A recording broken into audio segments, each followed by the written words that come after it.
Hey guys, welcome back to Barely D&D, your sort of Dungeons and Dragons podcast. We are live, not live actually, we were live, but you probably, hopefully were there. Now we're dead. Oh gosh, that took a dark turn. Halloween. Landon, before we jump in, do you want to do another Patreon person? Oh my gosh. I I'm would love so to, on but I topic. think Jackie should decide.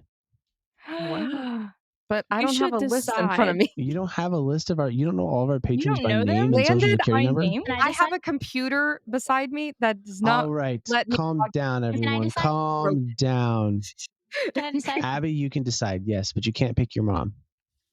Okay, I pick Noah. Shout out to Noah. We We're already not doing the same for no. The patron this week that we're saying congrats to and thank you to is going to be, drum roll please, Drew. Woo! I know that person. Is it? I actually got Lenny's? to meet Drew. Yeah, it's that Drew. I got to meet Drew, and holy cow, they're cool. So shout out to Shout Drew. out to Drew. Drew Yeah. is the coolest. Yeah, a great dancer too, I believe it or not. And So the best. knows more. I think knows more about D&D than anyone that I know. Can I volunteer a letter question? Yeah. Yeah. If your character was in a sappy rom-com movie, what trope role would they fill? I don't know what that is. Oh, I A love trope, your like a character- stereotype. If Like your a character were a stereotype. character Like, in a would Hot they rom-com, best be- friend. Hot best friend. Is that Bazz a is trope? the hot best friend. Yeah, Bazz is the hot best Yeah. friend. Bazz is the hot best friend. Okay, quick answer. Kriag. He'd be the guy at the bar handing out the drinks, like on where they meet. He'd be You know? Luke.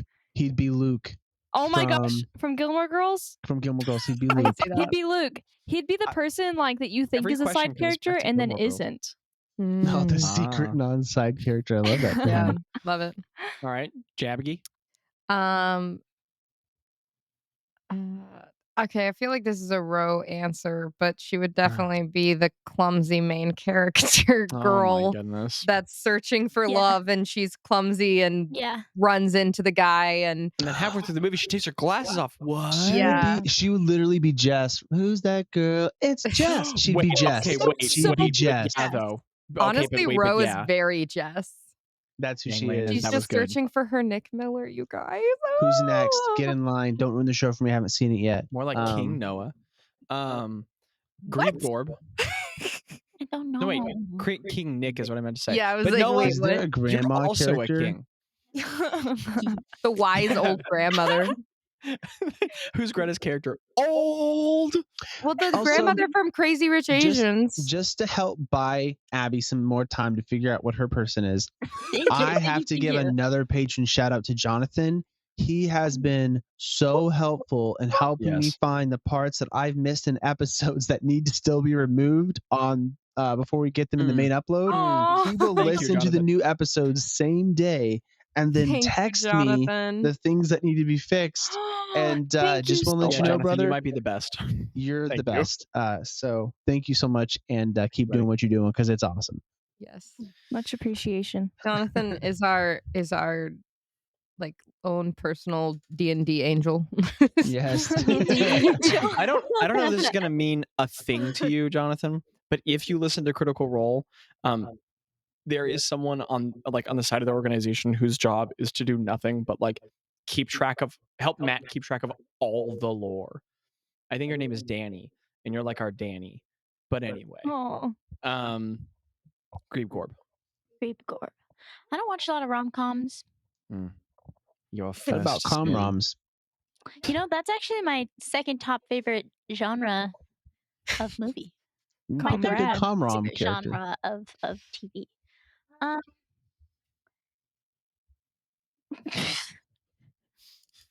Can I say? I'm gonna cheat a little bit, and I'm gonna say that. Good cheat. Good I cheat. don't Solid know. cheat. I Honestly, don't not even against the know. rules. What about the character that dies in the first season because they gotta have some Does that drama? happen in the rom-com? She's so. Well, Greta's the only one who's died, so. People True. don't die in was rom-coms. was think was Greta would Kung Fu like- Panda a rom com because she can master Ukulele? that's too good. good. That's just too not- good.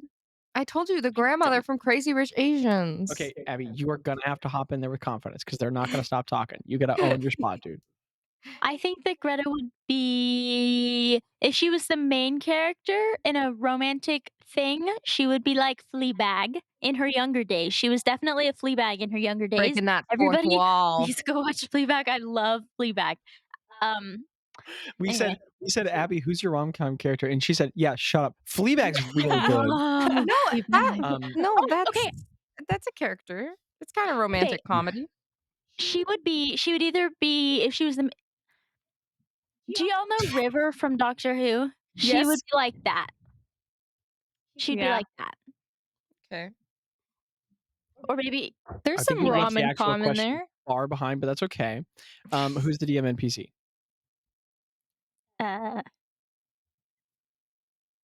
Yenny. Yenny. Oh, well, I mean, she'd be the kind, motherly Yeah. female guiding character for the protagonist, for sure. Dang, is all of this saying that The Accidental Adventures is just one really drawn-out rom-com where it's all about Ro? Don't Yeah. say I don't that. think we're doing this. No. Yeah. Jackie's going, no, tucking her hair behind your ear. Don't say Stop. that. No, I'm just kidding. Well, without further ado, King, you guys are hither ready? there, hither here. For the note-taking nerds, this is Accidental Adventures, episode 86.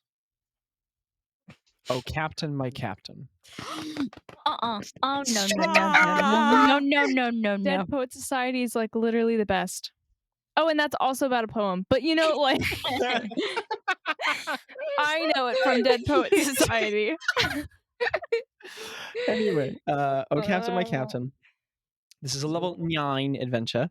The date is 3,488 PB. It is going to be, we're going to take a little time jump. What? Wow. So, What? actually, we're basically going to have a precursor scene, and then we're going to have a time jump. Okay. So actually, never mind. Right now, it's the 9th. It's still on Mech, and it's the same day. Landon, if you could put faffing about in the music, we'll hop back into Yesbin, and we'll just basically connect back in with Bazz doing a little thingamawooger. So, Bazz, this is going to be like only an hour or so after you guys have left the cathedral, and you can have like you can basically like have headed back to the arts district and return to that to Craig, the jewel dealer, if you so desire. You mean like left? Like we left? Mm-hmm. So we like said our goodbyes and everything. If that's okay with you all. Yeah. I gave hugs to everyone. And the children. Pats on the head. Zach, it is so hard to change the volume of this music. No, it's all good. It's all good. I believe you.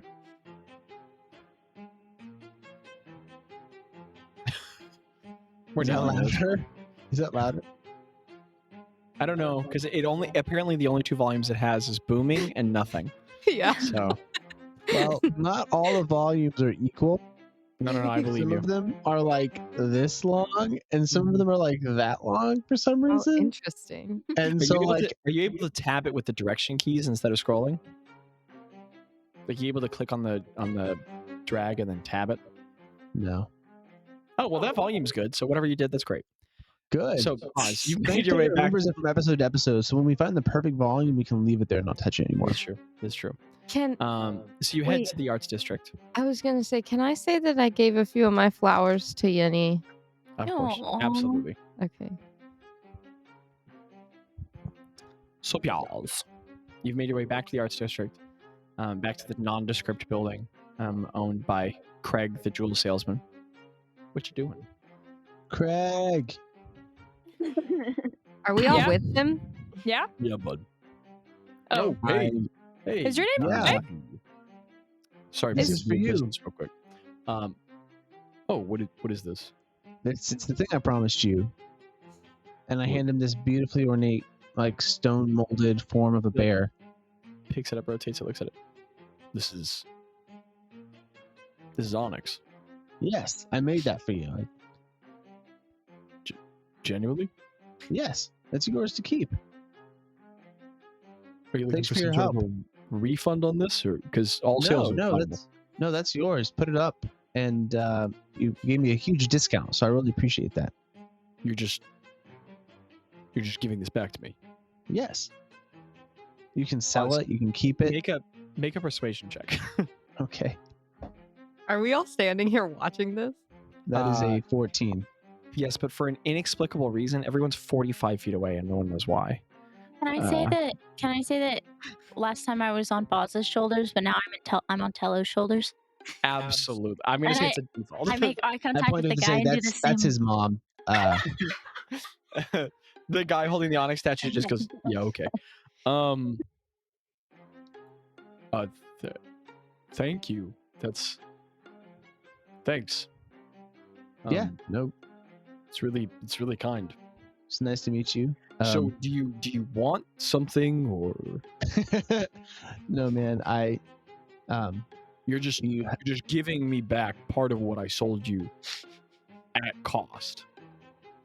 yeah, I have what I need, and he gets kind of close. He puts the onyx thing away in a side patch, and he goes, "Are you in some sort of are you in some trouble? Is this no, is the rest company leaning on you, or because I don't deal with that stuff?" Everything's great, and it's even better that I met you. You've really helped me out, and my friends and I are going to be safer because of it. And I really appreciate that. And also, it was fun to make that, and I have one already. I pulled out the dragon that I made, so I made this one for me. I don't need any. This is all I needed. He furrows his brow and he goes, "How'd you do that?" Do you got? If you give me a little bit, I'll do it next time I see you. I'll show you everything. Bazz, make another persuasion check for me. Oh, that's gonna be a 28. Is that a nat 20? No, it was a 19. Bazz, what is how? Do you have What a the plus heck? 9? So he goes, to persuasion? He kind of picks up the onyx statuette, tosses it, catches it. You said it was Bazz, right? That's right. Okay. Puts the statuette back in his hand, hands his hand out. Aldrich. Nice to meet you, Aldrich. Yeah, my name's not Craig. I give that name out when I don't want people to know who I am. I don't know who you are, and I like this business move you've got going on here. This was slick. Most artists try to come bring me their contracts, but this was clever, man. I like this. This is some real marketing savvy here. Okay. Oh, really? I like what you're doing. Thank you. I see Thank this. you. I'll sell this. 50-50 split. You in? Sure. Okay. I'm in. Shake. I'm in. I shake his hand. Okay. And he goes, "Next time you're back here, you stay. I'll have loads of stuff for you to do this to. Okay. I think you and me can make some serious bank. Because your time return on this, usually these pieces take a month or two. You did this in an afternoon.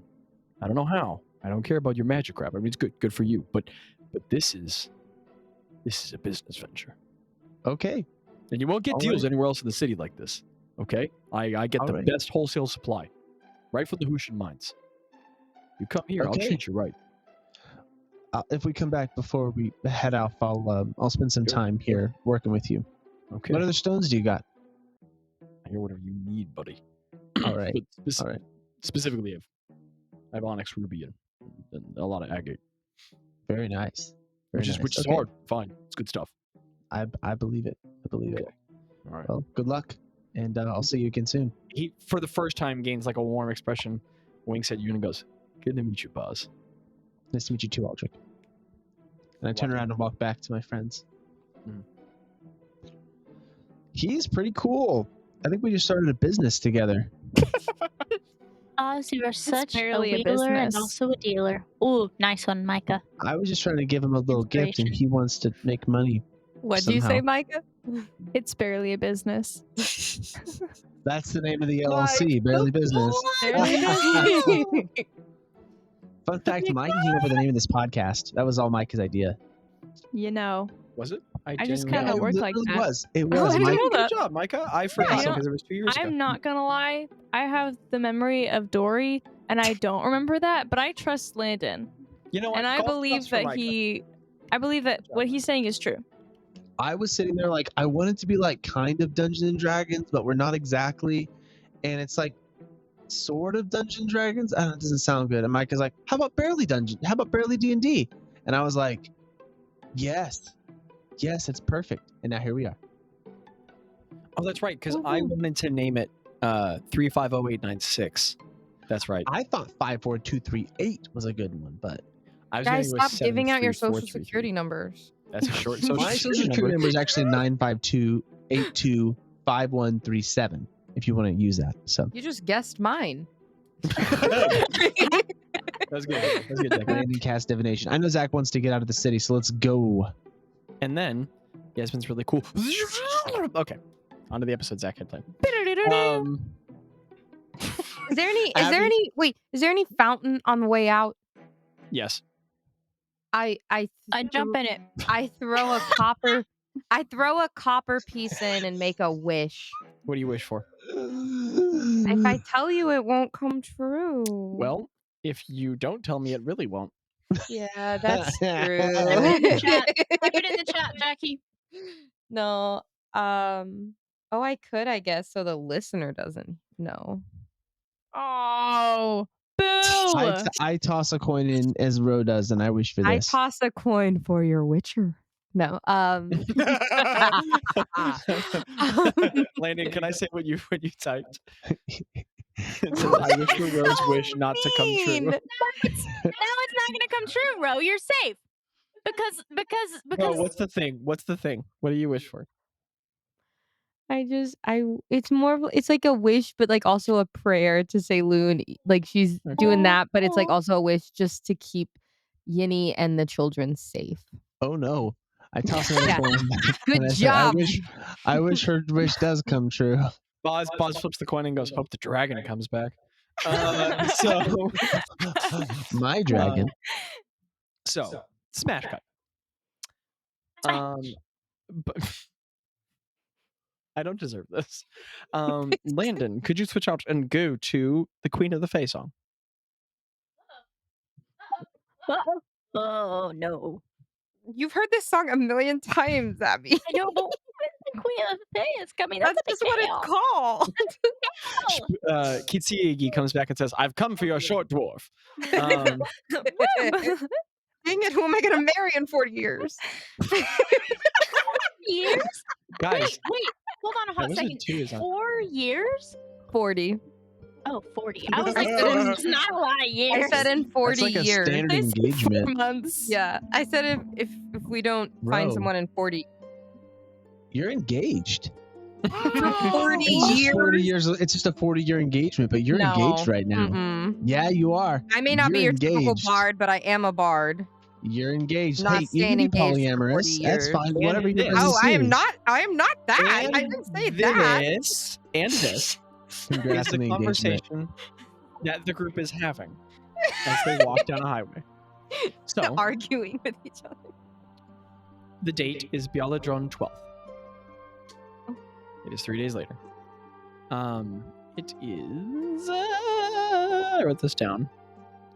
It's 3 days? Oh man, yeah. I gotta prepare some spells. Oh, that's true. You can do that. So the group is traveling northward now. You guys are moving up along the same highway that you traveled up to Yesben. You've taken it past the Broad City. There was this really cool part of your venture where when you actually left the city of Yesben, you had to walk for another 4 hours through the ruins of the old city, that used to be so much larger on your way out. But eventually you took the highway and you kept along the path. And It's Omnin, by the way. It's okay, the day of the Omnin. week. Thank you. I really appreciate that. That's helpful. And then I'll just say out loud, you may have already gotten the song at the perfect volume, but if it can go down, just standard request. I'm sorry. We can just acknowledge it. But, oh, dude, perfect. Let's go land, bro. Okay, just crush Heck it. yeah. So you guys move. You're moving up that same highway, and you are passing. No, I read that again. So you guys are headed toward the northern city of Yapor, about which we have made so many jokes. And it is the end of the 12th. So the 12th is kind of drawing to a close. It's been days of walking, stopping along the road, walking, stopping along the road, walking. And there were many opportunities for long striding and wild shaping and polymorphing, except there's been steady traffic along the highway. So the group's gone on foot quite a bit, if everyone's okay with my saying that. There's never been anyone right on your tail or right up ahead of you. But basically, you guys have been like a section of a caravan for about 3 days. There's good distance. There's like 150 feet between everybody. It's not close up. And the movement ebbs and flows. Occasionally, caravan members pass each other. You guys get passed often on foot. But it's much lower key, and you're managing to go unrecognized. And you get the feeling that you guys are like kind of just ahead of the wave. So word of who you are is probably like a day or two behind you. So you guys like keep just barely escaping the fame, I guess you could say. Doing a good job of staying ahead of it. But as you guys walk now, at the end of this day, there are these great mountains of tearing cotton that are falling down the horizon, catching golden fire at their western edges and casting long shadows that usher in the deep navy summer night behind them in the east. The warm, golden light of day dims around all of you all, and the subtle cool of evening is pulled over the landscape of gently rolling fields, like you pull a sheet over a bed before a night of rest. There are tall, peacefully stilled grasses, standing at about 3 feet tall, and they're just these towers of life in a microcosmic metropolis, invisible to an unnaturalistic eye. Maybe Ro and Bazz are picking out more animals within them, but they flank you all at your western side, with sounds of many millions of minute citizens who sing and chirp with just a chorus of dust cooling. Insectile traffic is piling up over the shoreline edges to your east of the broad and powerful Bruggen, with darts of brilliant living dominating the airspace above the cool waters, creating a pleasant mixture of thrumming wings and softly rolling freshwater waves. Squadrons of dragonflies are patrolling the shoreline, snatching smaller insects from the air in sudden flashes of like deadly speed and color. And their innately reflective carapaces are capturing the last little hints of the fleeting day in their quick dives. The great force of the Bruggen nearby is masked by its even greater width, a highway of southern marching tides traveling in a steady flow of moderate turbulence. You can see some unevenness to the top of the water, mirroring the heavily compacted dirt road over the shore in fluid hues of dark grays, light browns, and possible blues. Countless amphibians are feeling the freedom of encroaching night, and they're seizing the opportunity to market their own territorial claims from unseen stone crevices and the root tunnels of shoreline bunch grasses. Their clamoring calls are a persistent din of high trill chirps and deep resonant barks, competing with the far whooping songs and melodious whistles of birds who conduct their own lofty affairs from the green grass high rises of the bustling nightlife within the tall grass fields. The cool air of the Bruggen is beginning to gain confidence and spill over the edge of the embankment, heralding the peace of the imminent eve. And from this drop in temperature is starting to lift up a concurrent flight of millions of golden little points, taking to the airways above the fields as thousands of fireflies are drifting lazily upward from their unseen wherever they are in the grasses. These little innumerable fragments of living light are drifting gracefully about, tracing desultory designs in the air against the darkening fields behind them, blinking in and out of existence in a dazzling display. And it's just this like picturesque piece all around you all. Just sounds of nature and water. And there's just this endless, it's like the stars in the sky that haven't even shown up yet are sort of being competed with by all these. And I can't stress enough, more fireflies than any of us have ever seen in our life, rising out of the field and just blinking in and out. And as the sun lowers, you guys are just walking along this highway, arguing about whether or not Ro is engaged to Shpagoober. Zach, I have a question. Mm-hmm. Yeah. Whoever wants to go. I So just wanted to ask if we could see the sunset and how it looks. Is it behind us? Is it in front of us? The sunset it looks slightly to your north. And as it's lowering down, all those clouds as they're getting silhouetted and caught with that golden fire from before, the sunset is just sort of like melting beyond the edge of the horizon. And the sky all around it is not turning into purples, not yet. Everything's fading into a moot gray because something about the sun's orientation to the world at this part of the year, it's doing that thing that suns do occasionally in hot summers where they get really close to the horizon and they look red. And it looks like one huge, massive red semicircle. And it's all rolling fields for as far as you can see, but somewhere in the far distance, you think you can see hills and trees. And they're just sort of creating this highly contrasted, detailed, like edge of teeth to the horizon below the setting sun. It gets a little more abstract and vague because of the far distance. And as that sun slips away far, like kind of straight up above you, the actual colors of blues and purples are starting to creep in. Hey, Zach. Mhm. Just write a book, please. Please. And then do the audiobook No, if he writes for a it. book, if he writes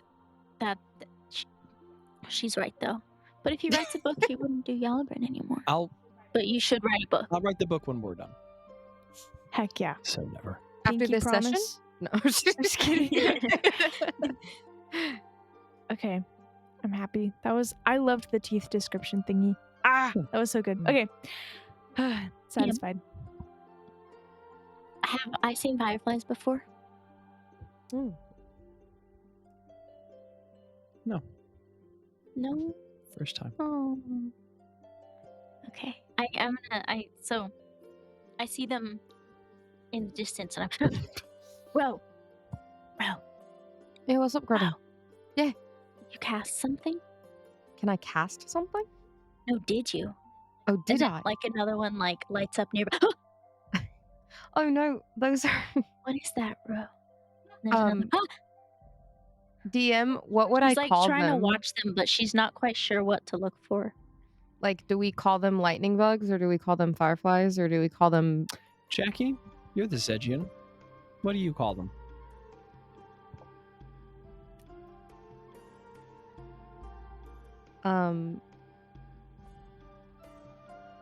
It can be either of those, just whatever you prefer.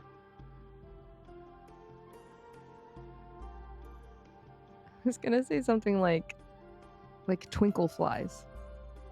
Oh. Twinkle flies there. I love that. Oh. Canon.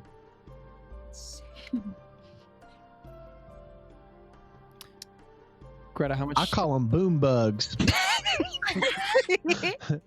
That's what you say from the Lost Lands. Boom bugs. Canon. What do you, Greta? Those are twinkle flies. They're like One flashes right in front of her nose, and she flinches and backs up into you. Those are boom bugs. they're just normal little beautiful little flying creatures, but I don't know, they're kind of magical, but I don't think it's magic. bite? I don't know. They just Do they eat shine. the sun? Do they I bite? don't- Do I they don't eat think the so. sun? No, No, they just twinkle. Love where I'm from. Hey, I've But- heard of They run around in the grass and they bite you, and it makes it. Wait, what It's does? not good if they bite you. Do these bite, Ro? I've never gotten a bite from them. No, you can stick your hand out and Oh. they fly around. They don't ever seem to harm anyone. I've never heard of anyone being harmed by one. I've heard that plants eat the sun. So do Teller just do turns these around and do? goes, "Okay, Craig, I can tolerate some nonsense, but come on." Tell that hurt my feelings. I mean, plants Oh, I'm sorry. get This is a they genuine like the question. sun. They seem to grow more in the sun. Yeah, So I guess but technically they eat the sun. Yeah, so I'm looking at this bug's stomach and it's kind of bright. So like, No. If anything, they would eat like the stars. They look more like stars. That's why they're called twinkle flies. Yeah. And they come out at night.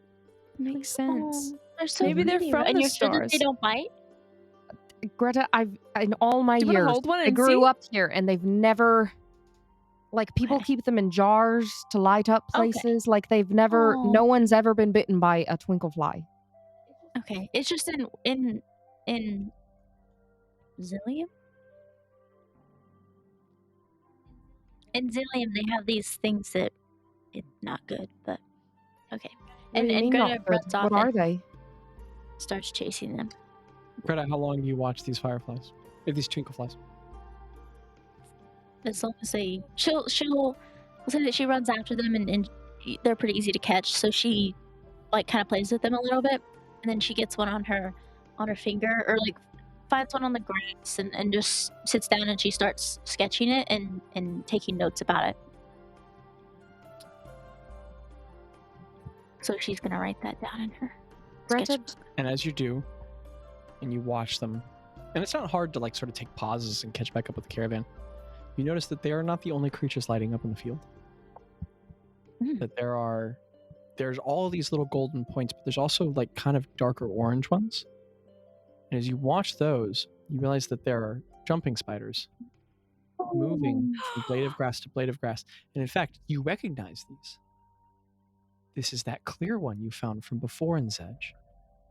No And as it way. crawls along the frond, it's lifting its abdomen up in the air, releasing a line of silk, and the silk current is carrying it up into the air. And as it lifts up and glides with the silk current, its translucent abdomen also fluoresces orange. And you notice that some of the twinkle flies get attracted to it. And whenever they kind of go by, safe and fine, they get near the spider, safe and fine. And then occasionally one will accidentally fly into the strand of web upon which the spider is flying, get stuck. And then the weight drops the spider and the fly down, and then the spider will run around and grab it, and wrap it up, and bite it. You start Zach, is this realizing a real thing? No. Dang it. Dang it. It's cool. That's so the spiders flying by their silk is, but Oh, that's so cool. Greta notices all of this and she notes all of it down in her notebook and updates the pages and she's gone for like an hour or so. She is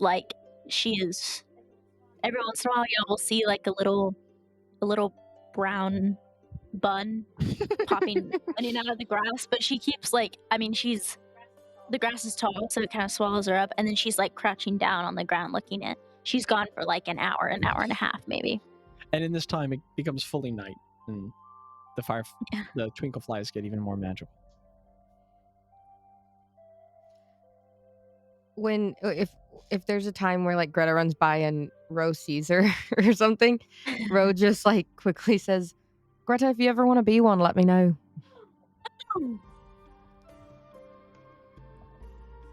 So Greta's she's like following one. She's like dashing through like across the path, and she just freezes and looks at you. Yeah. Yeah. Maybe you could light our way sometime. Yeah.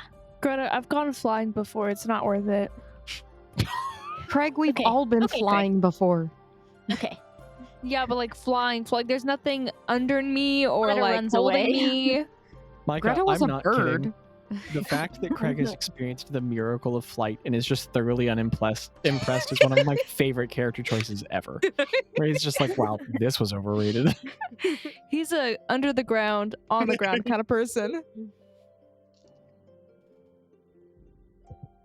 And so the group is traveling, and this can easily be just a nice moment of travel.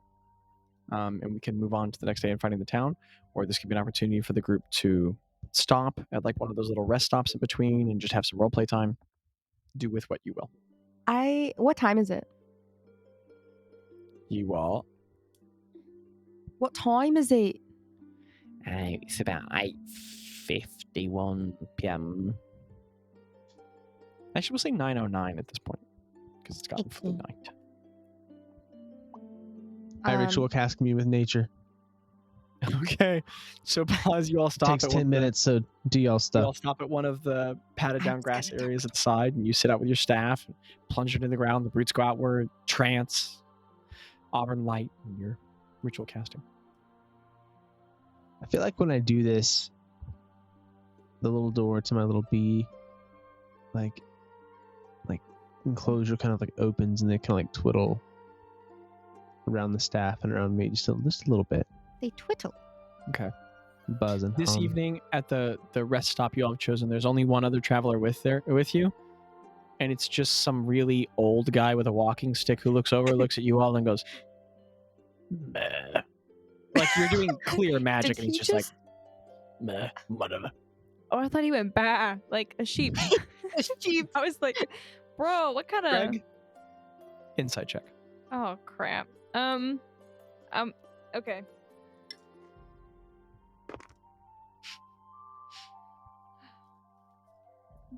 I love making checks. This is amazing.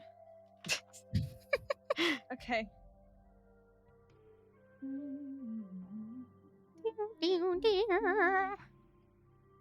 Where is it? I cannot. Oh, there it is. So 18 plus 5, 23. Oh my goodness. Oh, Okay, that dude Craig is definitely not a sheep. What is he? I should know more because it's 23. Yeah, but is he like a human? Is he a halfling? Dwarf? Come on. He's a human. Does he look intelligent? Does he have brown hair? How do you look intelligent? Oh, you can look intelligent. Odds or evens? So basically, Odds. 11. Some regular looking old dude. She looks like a simple traveler. Okay. is Bazz still ritualing? Has it been 10 minutes? Well, not in Maybe if you real want it to be. life. Yes. What Okay, do I you was do with gonna. the spell, Bazz? So I'm going to look and see if I can find any more powerful celestials, fae, fiends, elementals, or undead. Any buildings that are around me, and any influence from other planes of existence. Just anything. You don't sense anything. No buildings? No. 3 miles? No. No buildings. Oh. Big open field along the highway. Okay, let's build one. Bazz gets up for the ritual casting. Okay. Busts out a hammer, starts shoveling dirt and stacking it. Ro would. Or go ahead, Bazz. No, Ro's turn. I just had a cool idea. Ro would like to get out her leaf, her leather leaf, and even though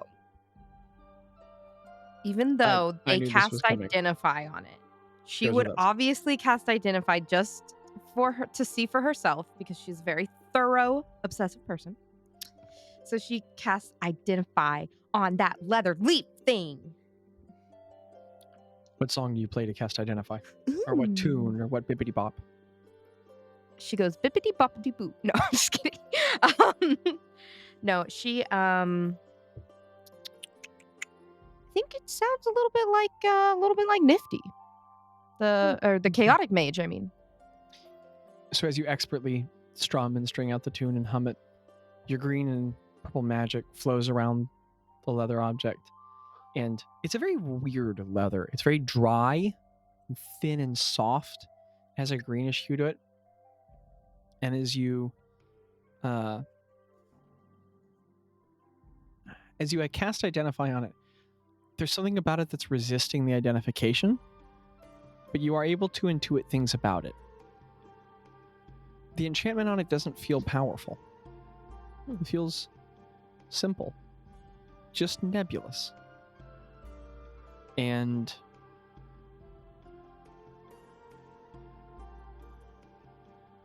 you also comprehend that it's not leather. It's leaf leather.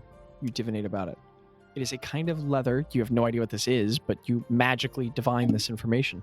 It is a kind of leather, quote unquote. It's not real leather, but it's a kind of durable substance made from some sort of a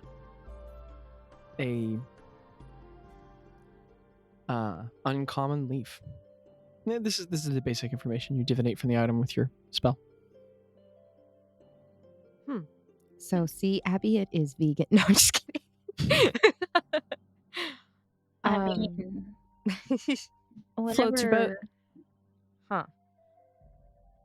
Does it seem like? Thank you, Micah. Well, I mean, I You got get it. that was a dumb question. I was about to ask if it seems handmade, but like everything's handmade back then. Like, did this come from a factory or was it handmade? Okay. Was this sustainably sourced? Okay.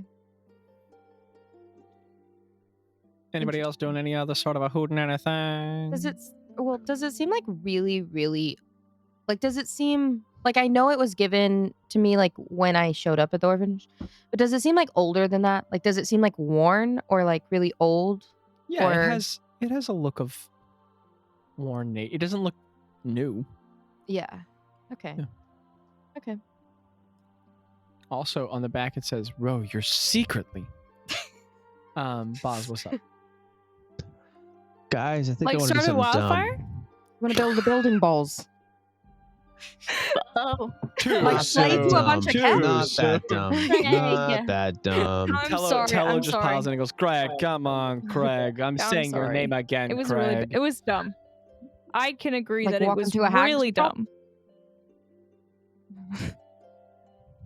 okay, Craig. What you feeling, balls?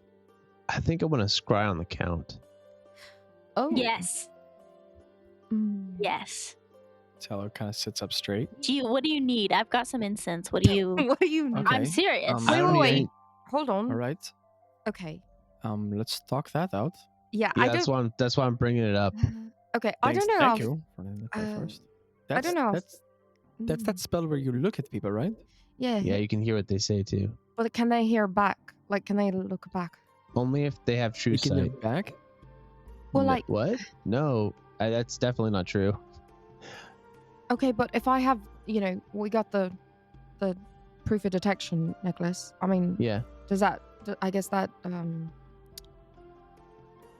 does that raise our chances of protection from with you scrying?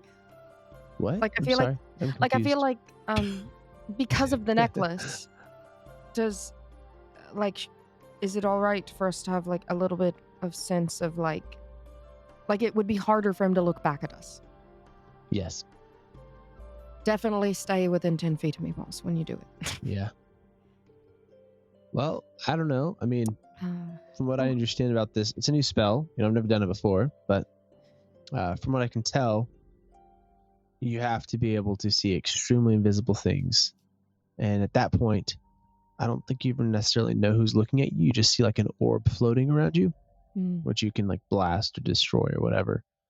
But What happens, Bazz? What happens if they destroy the orb? I just can't hear or see anything anymore. You But become could they find blind? out who was doing it? No, like I can't see them with the orb anymore. Oh, okay. Even Alright. I knew that, Tello. How Sorry long about does it that. last? Like, if you were to cast it, how long could you watch them? I could do it like 10 minutes. I could just listen for 10 Ooh. minutes. Do you think now is a good time? Could you What like if he's Could you like asleep? broadcast it onto like the tree so we could all watch? Kind of like a theater performance, but on a What's on a a tree. broadcast? Like, Cast it abroad. Cast out the spell broadly. Oh, You my can't bad. no, you can't do that. But since we have his box, he has a lower chance of succeeding against the spell. So I've never met him. Well, we have the sending But, stone too that he gave to you Tello, know right? what? I don't know if we want to talk to him. No, I don't mean to talk to him. I just mean that belonged to him, right? He I gave just it want to you. see what he looks like. That's it. I want to see where he is, and I want to see what he looks like. Tello, That's it. are you comfortable with this?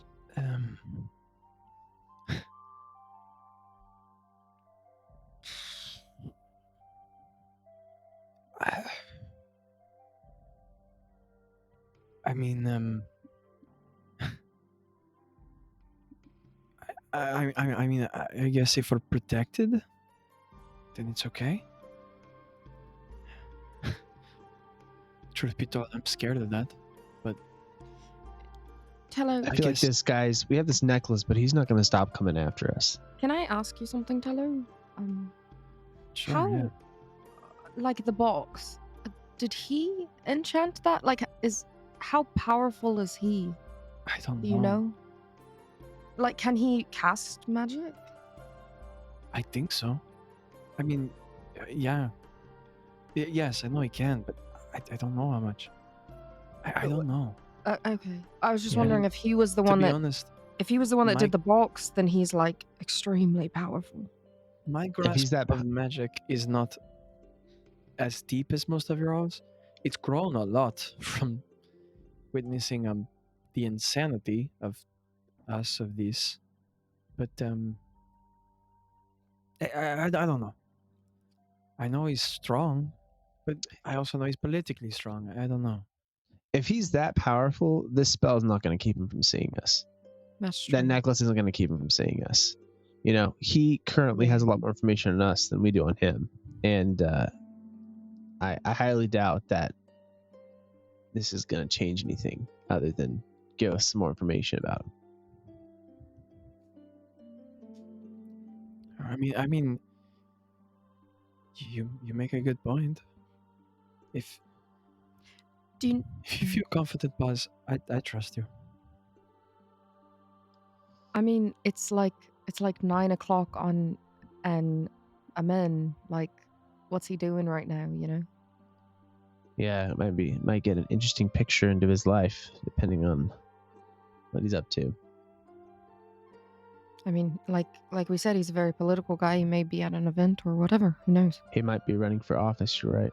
No, I just meant I just meant like if he's at like a dinner or campaigning. something. Buzz is crying, misappropriating funds. I knew it. He is a bad guy. We should Gerrymandering. lower the corporate tax rate. How do you Gerrymandering. prevent from scrying while someone's like in the shower or like using the bathroom? Oh You no! literally Hey guys, can't. have we been Yeah. Described on? Yes, Craig. I think everybody's cried on you that time you fell out at the This bathtub. is No. Nifty I feel scries on us, violated. Craig. All right. Okay, so everybody get close. Everybody get close together within 10 feet, so like he can't like, Yeah, like that's. that's true. Tella gets Alright. up Boss pretty says to a quickly and group sits that down is next to you. standing already. If you smell bad, I'm prestidigitating you, whether you like it or not. I hold the box bomb in one hand Whoa! and I grasp We're onto the all by staff in it. the other. Okay. And Now, do you have the component for scrying? yes, I do. A focus worth at least 1,000 gold pieces. That's it. Okay. Does it burn up that focus? No, does not use it up. No, yeah. Yeah. The spell always specifies if it consumes. There is focus. one more thing I could do that could help with this Tello. Yeah. But it may not be pleasant for you. So I just want to I can make myself look like him if Okay. if I look into your mind briefly. And if I know what he looks like, it'll help me cast the spell. Okay. I'm You can close your crawl eyes. over next to Tello. Balls, are you saying you can read minds? No. I can't read. Not yet, at least. At least I don't think so. goodness. Okay. All right, Tello. Okay. I reach out my hand and I just kind of reach out towards him and I use my familiar form ability. Okay. And I'll tell I you that believe he can choose. He chooses to fail it. Yeah. So Tella kind of closes his mind and he's sitting still, but Greta, you can notice that his heel is going really fast on the ground, just like tapping it. I'm gonna like gently put my hand on his hand. And just like When kind you of do, for just an instant, he flinches. Just it's kind of like a measured exhalation. And Bazz, as you reach into his mind, your mental connection ventures out forward, and it's very interesting because I'm very private. Like, I'm sure he's thinking he's bringing it up to Sure. him. I'm not looking or delving into anything else except telepathic that. magic is not well known to you. You're not very well developed in its divination, its insight. So your experience with it is very much, it's sort of like stabbing into someone's mind, and you take the motion much more slowly. It's less like a sight or an experience and more like a sensation in your own mind, like sort of having someone else's thoughts begin in your head, and you can feel yourself pushing into theirs. And as you push into Tello's mind, there's far less resistance than you typically feel, but you do indeed hit a wall. And you feel Tello kind of twitch uncomfortably for a moment, Greta, and then Bazz, the wall relaxes as if even his subconscious is trying not to have this thought. But as you peek in a little further, Bazz, you feel an image, and you let your own wild shape form into an illusion over yourself. And as everyone looks over at Bazz's figure changes in a description I did not think I would be giving anytime soon. So, Bazz, how tall are you? He's like 5'11". He's like me. Okay, and is everyone sitting, standing? 5'11 and a half. I'd say we're probably standing. Everyone's standing or I mean, sitting. I mean, sitting okay. in a little circle. like in a little, Which makes little sense. clump. even sitting, Bazz gets taller. His height increases to sitting about 6'3". Wait, I'm sorry. Stretch into a giant? No, 6'3" is humanoid, but Wait, 6'3". Oh, you I mean said oh my 6'3" gosh. sitting. Your I goodness, thought you meant no. like okay. Like a 6'3" person sitting. Okay. We were all like, okay. what? Oh, But a got tall it, got person. Sorry, everyone. Okay. Everyone's like, oh, okay, so a frost giant, that's good, that's not bad.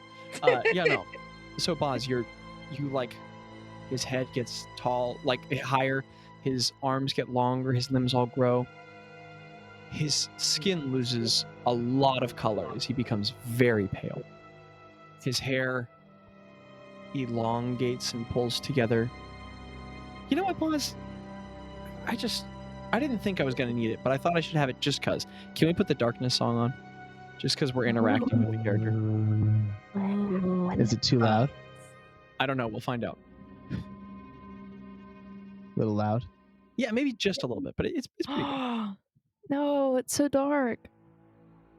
Okay. So That was genuine. Greg. Micah, use your inspiration, dude. Wait. So the hair elongates. It becomes long and slick and black. Slides out from the shoulders. Not like oily or greasy, just like perfectly straightened and brushed. Falls around the back of the shoulders. There's the slightest bit of wave to it. Gives it a little volume. And his face it has handsome features, but almost in like a little bit too harsh in every way. The face is very tall. The cheekbones are pronounced, but they're tight and pulled back sharply. And the face pulls long. And it's very much a human face, just extreme features. He has a strong, pronounced nose, very straight, very pointed. High brows, jet black eyebrows, and there is a perfectly trimmed black beard that stays close to the jaw, forms into a goatee, around tight, thin lips. His eyes are a burning green emerald, very striking and alive and intelligent. And he's wearing this dark kind of satin black cloak with silver trims. And Bazz, sort of blink open your eyes, and you look down and see your entirely human hands, big, long hands, and everyone else looks at this form of this foreign individual. And Tello opens his eyes slowly, looks straight at him. He looks very calm, but Greta, you can feel him like trembling slightly, just taking measured breaths.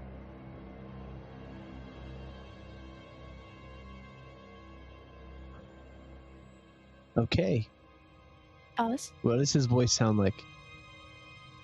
Oh, you mimic his voice too. Oh, Yeah, it's like a That's wild shape, so I like... an early reveal. Do you speak as him? I speak as him. Yeah, because I'm trying to figure out What do you I sound. I say, Oh, I wasn't for that. Okay. So let's see what he sounds like. And what comes out of Bazz's voice is, "Now let us see what I sound like."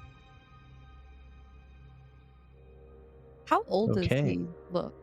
He looks kind of like later middle-aged, and then Bazz responds to himself. Okay.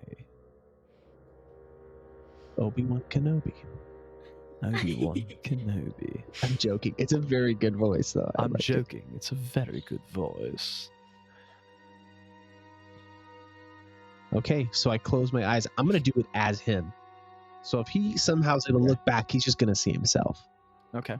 Or now he learned how to time travel in the future. So maybe, what is who it? knows? What does it look like as he scries? As you scry? I whisper nonsense. It's not even like a language or like, and maybe it starts out as like a language of like Sylvan of some kind, but it just kind of trails off and just nonsensical chatter, and then just kind of like Heck noises as I stare into this green swirling emerald at the top of my staff, holding this box. It's a bomb, and I feel like my hand kind of shakes a little bit, which probably makes people a little bit nervous because this is like a level 9 bomb in my hand. Mm-hmm. And I just kind of like my eyes just slowly grow brighter and brighter green, and then all of a sudden it just stops, and there's almost like an equilibrium as I'm just like mouth open as I'm like trying to like spy on this dude. Ro gives. Okay, I can't emphasize this enough. You, all of you, use your inspiration, because I'm gonna keep assigning it when you do dope crap like that. Ro, Nice, Landon. Ro gives him bardic inspiration, and it sounds kind of like what we're hearing right now, because she's kind of Oh. spooked out by this dude, and so she just does a little bit of a. Well, actually, he has to make a saving throw. He doesn't know he's making it. Still not a bad thing to I have, know. Landon. I was But just. But yeah, I love feel it. like I love Ro it. would right as do it. Bazz completes the spell, Tello just kind of like stands up and takes a measured breath and just walks away. No, And we'll make a saving throw. He gets a -4 because I have the box. Oh, sick. Tello. And what's your spell save DC, Bazz? Hello. 17. It's a wisdom saving throw. Does Tello walk off more than 10 feet away? He does the sort of thing that the DM can narrate when he's done doing math. Okay. Sorry.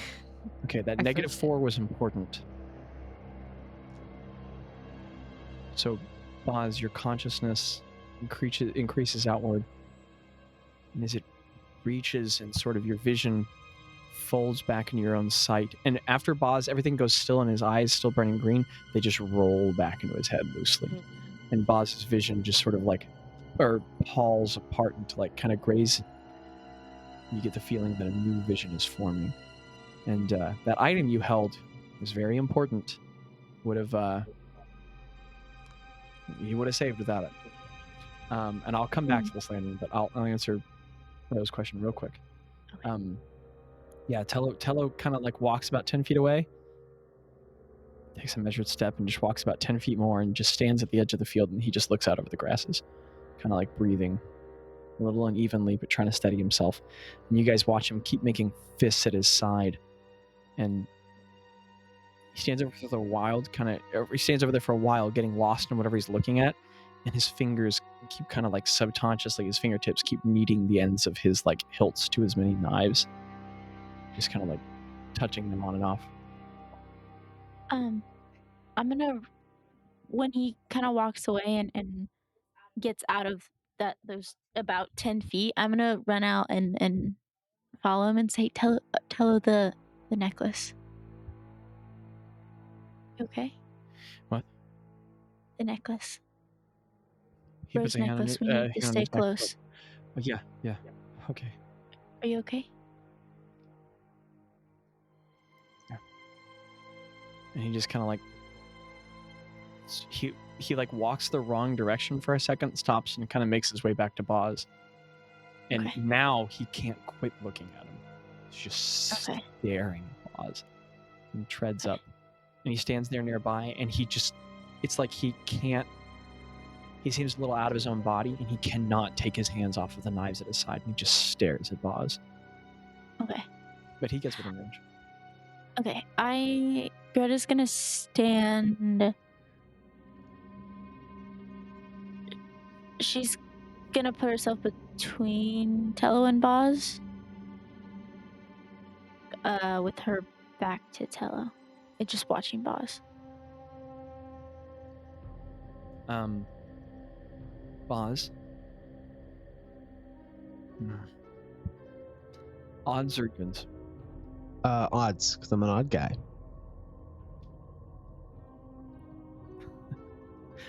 Okay. Your vision begins to resolve. Soft swirling colors. Man, all these peaceful episodes I keep planning begin to pull back together. But they don't get less gray.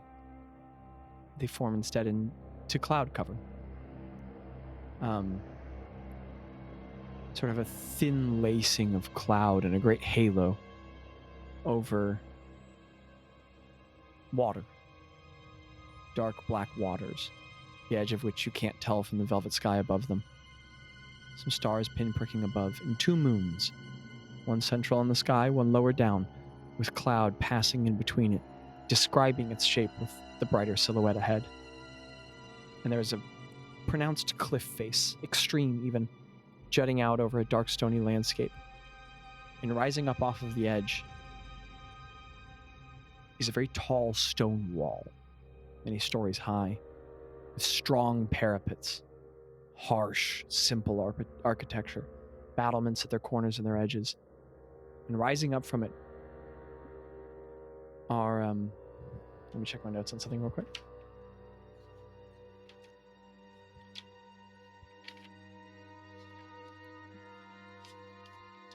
It's going to take up the scroll. Okay. 4 towers. 3 outer, thinner, 1 central, with walkways moving from between them. And at one of the smaller towers, still appears to be many stories high, standing above this great keep, lower down the cliff of which you can see a city. Out the edge, there's a balcony. There's a number. But out the edge of the balcony, there's a single individual, standing looming. The man you appear as. Except he's draped in dark greens, black trim, a heavily breasted lapel, the collar of which reaches all the way to the opposite shoulder, buckled with silver studs. His hands rest softly on the stone railing in front of him. And he's looking out over the edge of this railing at something you can't see, but down. Must be something below this tower, and the wall below that, and the cliff face below that, so above something else. And you see his hair just kind of gently lifting off of his shoulders with a breeze that's rising up off of the nearby ocean, which is far away, not directly below the cliff. There must be more land below. His well-trimmed beard contrasting the pale color of his skin that's brought up by the moonlight. He's just staring over the edge, keen green eyes looking. And this is the individual you're witnessing. Is he saying anything?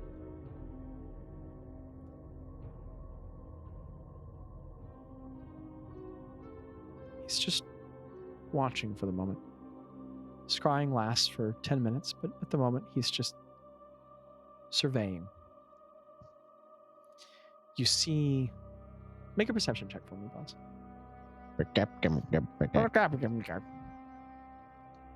I'm going Keep planning to these use peaceful sessions. my bardic inspiration. Is it a D8?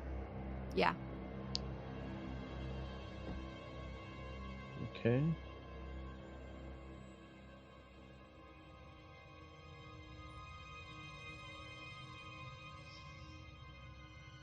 $17.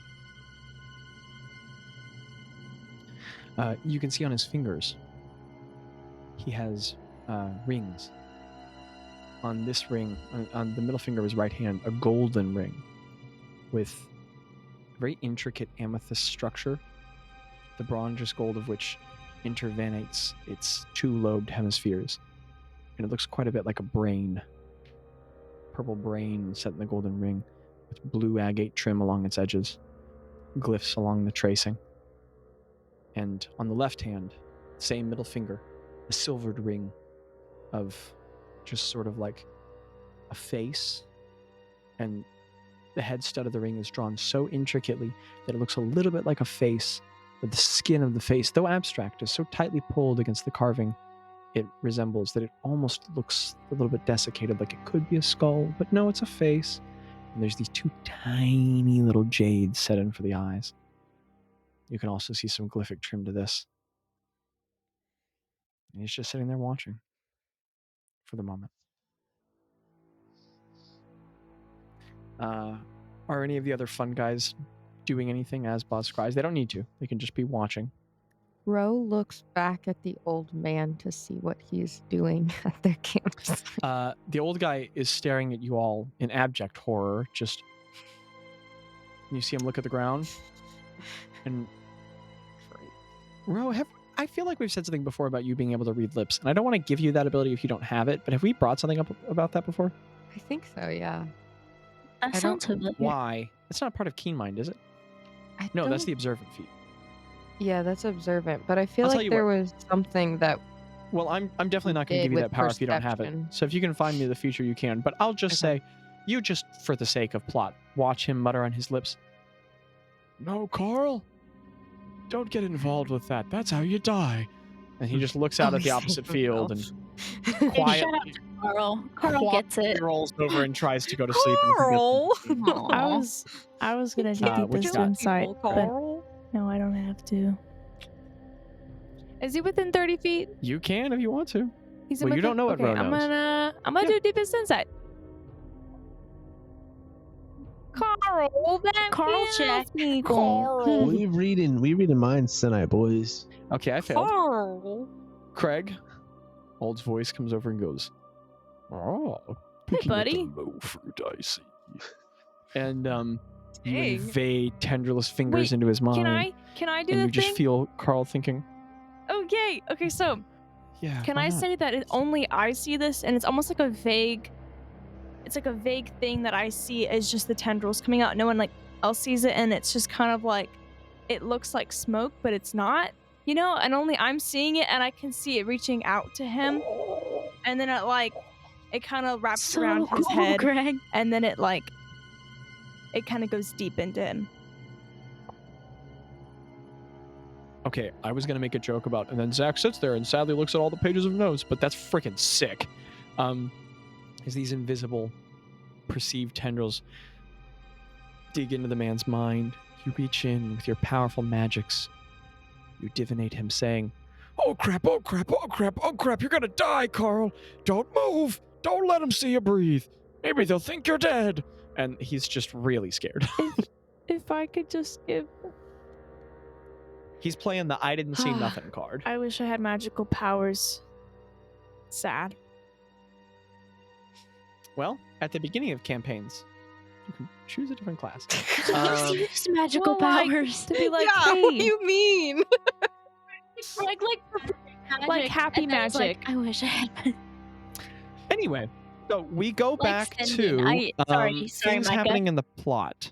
Sorry. Bazz.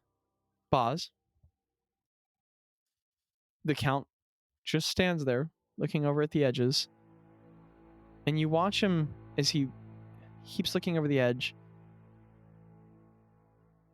and you watch him get kind of like a little agitated about something. He sort of like turns a head over his shoulder, looks up into the sky. He almost kind of looks past where your scrying orb is, but not quite at it. Looks around. Begins rubbing a couple fingers together. And you see him, he looks a little agitated, and he like kind of grabs the edge of his cloak and turns and begins to tread back inside. And the scrying orb follows him. And he moves inward to a very large room, painted amber by flickering torches nearby, set in iron hard sconces in the wall. And a series of desks at the edge of the room, scattered with papers, tomes and candles. spilling over themselves with melted red wax, little points of golden light flickering on them. Is there any And, information on the papers as the orb passes over them that would be useful to glean Give or me a perception understand? check. Give me a perception check. That's going to be a pretty high DC. Because you're at a distance from them. It says, I see you, boss. And if you That's so a desire... 24. Never mind. DC 20. Oh, Odds or evens, Bazz, because there's a lot of papers in this room. You definitely see something. odds. Nat 1. The best nat one I've ever seen.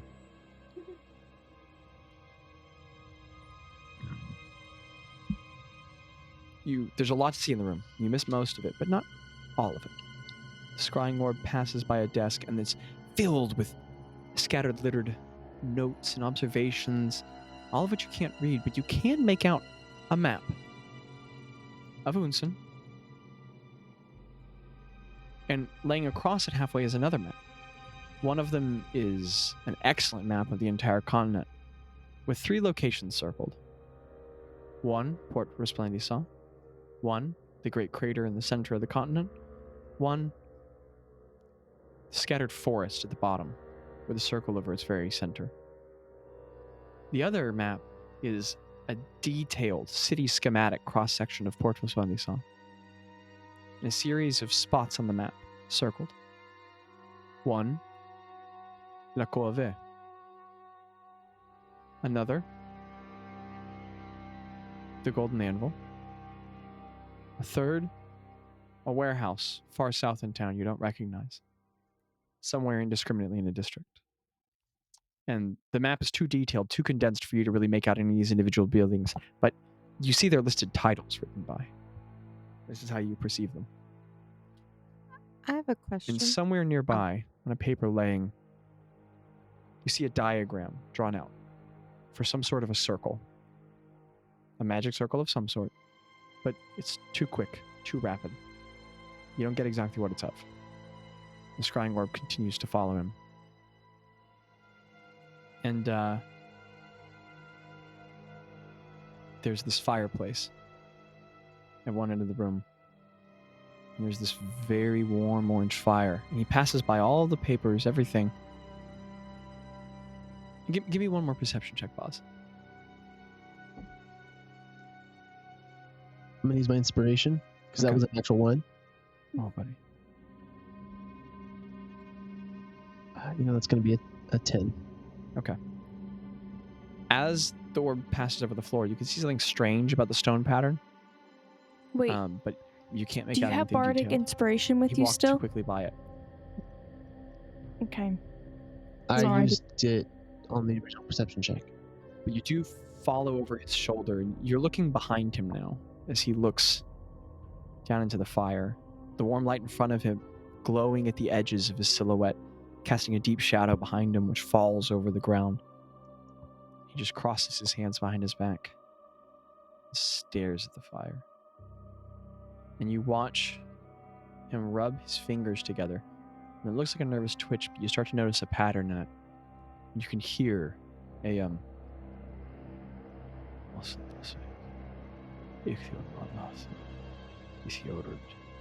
and you watch the fires in the fireplace go.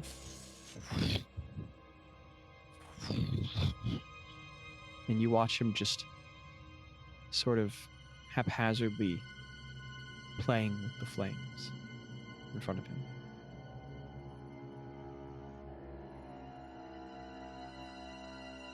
And you're just watching him in this state.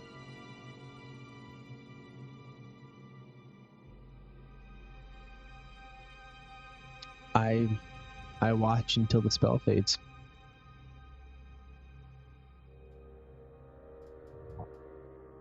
At some point, he sets his shoulders back and just goes. And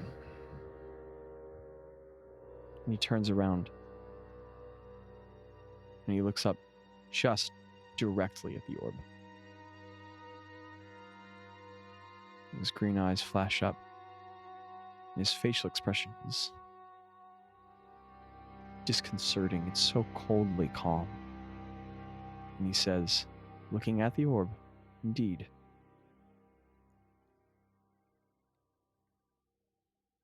Do you know that while I had never forgotten of you, you'd never left my mind. I had almost lost track of you there for a moment. Fear not. Whichever of them you are. I had always supposed that I should need to reconstruct your end. But I will expedite my efforts. Seeing as bold as you have grown. And then finally, some emotion and expression reaches his face as a kind of cruel smile extends a bit, and he says, because all you have done, in all your traveling, in all your wandering, in every hand you have held, in every heart you have touched, has created more pressure points, more organs,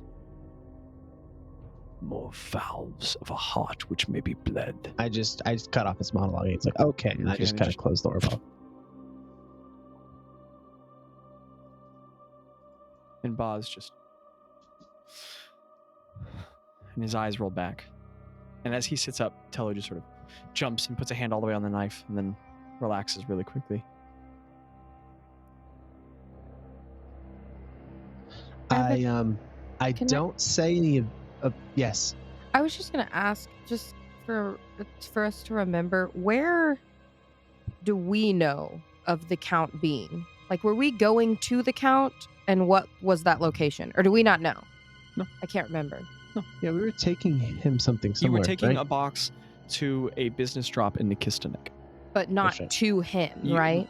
Tello has told you that he is in lore, where Lagath is, that he is the Count ruling over the nation. Okay, that's all I wanted to know. I couldn't remember where Were we in his... Lagath? That's where the campaign started. Oh, very cool. That makes sense. That had that moody feeling to it. Okay, I just wanted to So, know Bazz, you were where saying? that was. I'd say, I wake up and I say, I saw him. Bazz, could you stop? Yeah, I shift and I Did, I'm okay.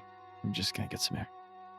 And Tello steps away and just sits down. He doesn't leave 10 feet, but he just walks just like to the edge of where he can and just sits facing away, breathing heavily.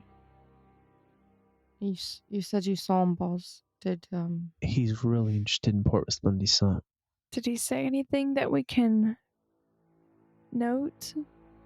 I don't know, like, did you get any information? Was he talking at all? He was by himself in his quarters. And in the middle of your sentence, Bazz, in your head, the voice resumes and just says, and when I say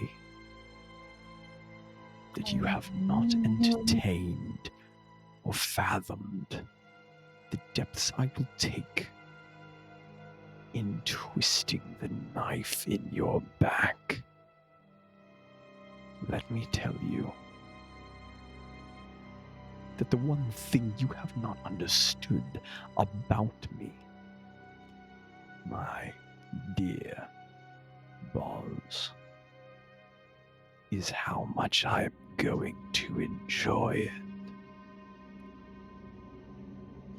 He's got the most annoying voice I've ever heard in my entire life. Bazz? Yeah. You paused there for a minute. Yeah, he spoke in my that's head. not good. He saw Yeah. you? It didn't... I don't think so. I don't know how. Bazz, what about Rose Necklace? How did he... I don't know. I don't even know how he If saw you- me through the Bazz, spell. make a fairly low DC Arcana check. If he's Okay. speaking to you... That's a natural Fairly 20. low? Let me just top Crap, that. it's your Bazz trouble. is on Do you fire. want to fight, Landon? You're like in What's your trouble, flames Bazz? tonight. It was a 25. Ascending Stone would still work.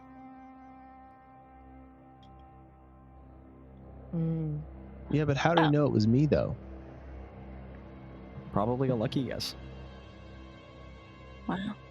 or maybe a well-informed one. Lucky But guy. I mean, like, Well-informed. scrying is Yeah, just you don't know about that part. You don't know about that part. Yeah. But the voice in your head, setting stone, that adds up. okay. So, he knew you were watching him? I don't Yeah, I like think he this did. at all. We shouldn't have done that. Rose, Maybe not. Rose says a bad word in giant. I feel like we have gotten even more on his radar. I don't know. I don't. The way I see it, I don't think we ever left. He's It's gonna try to make you working. feel afraid, but once you kick somebody that hates you after they try to pull one over on you, that's all they can think about. So, I mean, it sucks, but I don't think there was any running or hiding we could have done if we tried long We enough. need to be more careful when we go into towns. I don't know. Yeah, there's more than the Kefkins to I be mean, he afraid of, knows that's that for sure. we literally will help Yeah, we've anyone who known that needs for a long help as time. much as we can. You know?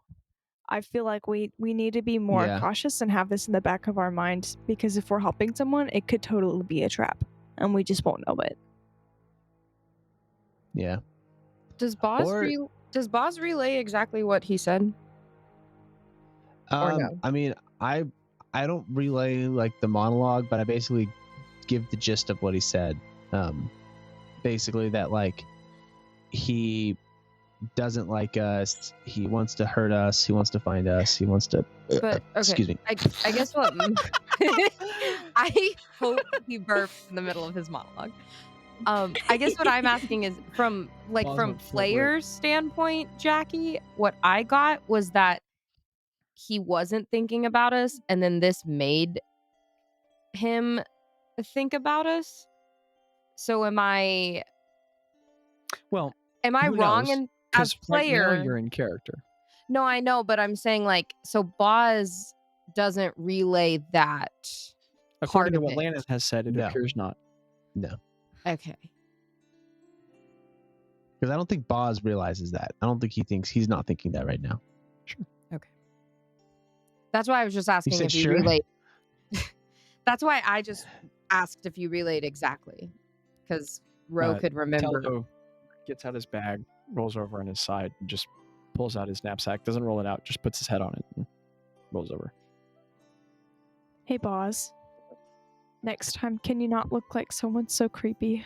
Yeah. Respectfully. Next time, well, Craig, I could have. Craig, that's our evil, creepy guy. We're gonna. You mean I'm Kick gonna his kick butt. his butt? I mean, that's not if like- he gets near me, I that have to is the kick his butt. guy. I will be so literal in that. Don't Yeah. you worry. Okay. He did have some crusty bits on him. I'll tell you that. I was after being him for a second. He definitely doesn't wash behind the ears very much at all. Bazz, or Landon, you can switch the music back if you want. I did. Oh, you're I wanna good, go dude. home after that. I am the DM now. Look at me. Yeah, honestly, he has some pretty good interior decorating skills. I will say that. He's Did you not know very where- clean. He's not you very know where he clean. It's a What? shame we have to kill him. I know, right? He had Oh, a we're couple gonna of maps. Rid the world of such a good decorator. Oh, no. Oh no. He had a couple of maps of Port Splendissant. Let me see. He had 3 places circled: La Corvaire, the Golden Anvil, and some random warehouse. But could you guess where like he was? I think it was in Lagath, based on what we've been told so far. He had a big castle with 4 towers, and there was like a smaller Damn. town below it. Yes, Am I there's a best. buzzing? What is that noise? It's buzzing. Hello. I think it's Buzz, Abby's buzz, microphone. buzz, Abby's mic. Could you jostle it for a little bit, or unplug and replug or something? I've muted you. She's speaking B. She polymorphs into a bee. I have no idea where we were. We were at a campfire talking about going to sleep. Tello had rolled over. and Oh, was going to sleep. I asked Bazz where it looked like he was, and Bazz said Yes. Lagath, and he was in towers over maybe a town, Also, and it was Lando. kind of spooky. If you're willing, the music. Also, we're nailing these volumes. And by we, I mean you. Maybe like Queen of the Fae. From among our own folk, I'm sorry. I'm sorry. Landon all just starts playing- playing every song over each other. They don't stop when you select a new one. They just start playing them. I was like, ah! You said there were towers? You said there was a town below him? Balls? Bazz? Huh? He like waves in front of him. You good, bro? She said. Yes, I relay the information of what I saw and everything in the thing. Sorry, I didn't mean it like that, Landon. I love you. I know you're doing a lot of things. Abby's waveforms in the recording are like zooming by like the flash at like a different speed than ours for some reason. Are y'all seeing that too? Zach's were that way earlier. Zach's were that way earlier. They were like, Guys, that episode 2 energy. Alright. Okay, what that party do? I guess we gotta sleep. You want me to dome us, guys? Yes. Hut us? Guys, I had an idea. No, not another Balls idea. Bazz said, No, let's this prank is- call Madame Eastcourt. Here's what we need to do. We're not Let's put a bounty out for ourselves for like 25 silver. I want to see what kind of bounty hunters will attract 25 silver to come out for us, okay? Because that's got to be fun. Because I that's don't got to think be fun. anyone, Balls, I don't think anyone would go after people Just that some kill guy a comes out of the field. general. I wanna get you. He's just got a sack. She lowers her voice. Balls, I don't think anyone would go after someone that killed a general for 25 silver. What if we don't call ourselves? Like, what if we But like? that's true. For the That green would be looking bottles? at some pretty bonkers. I mean, that would that'd be be kind of some- fun. Green bottle. Imagine the cool people that we get to meet for 25 silver. It's just I'm a it's what her cool name from silver. it's what's her name from Lagath, the poop bucket. Bessa Ood. Bessa Ood. How could you I'm forget good Bessa for it. Ood? Bessa Ood is a god or something because we sending stone her and she was in a different dimension. Hey, as much as I love this, are we gonna play D&D? Yeah, so to the side. I had a legitimate idea and you guys are poo-pooing on it. I will poop on it. I didn't poop on it. Balls, I'll give you 25 silver right now to not do that. Okay, deal. Get healed No, out I'm his not hand. really giving you 25 I'm putting a 25 silver bounty on you then.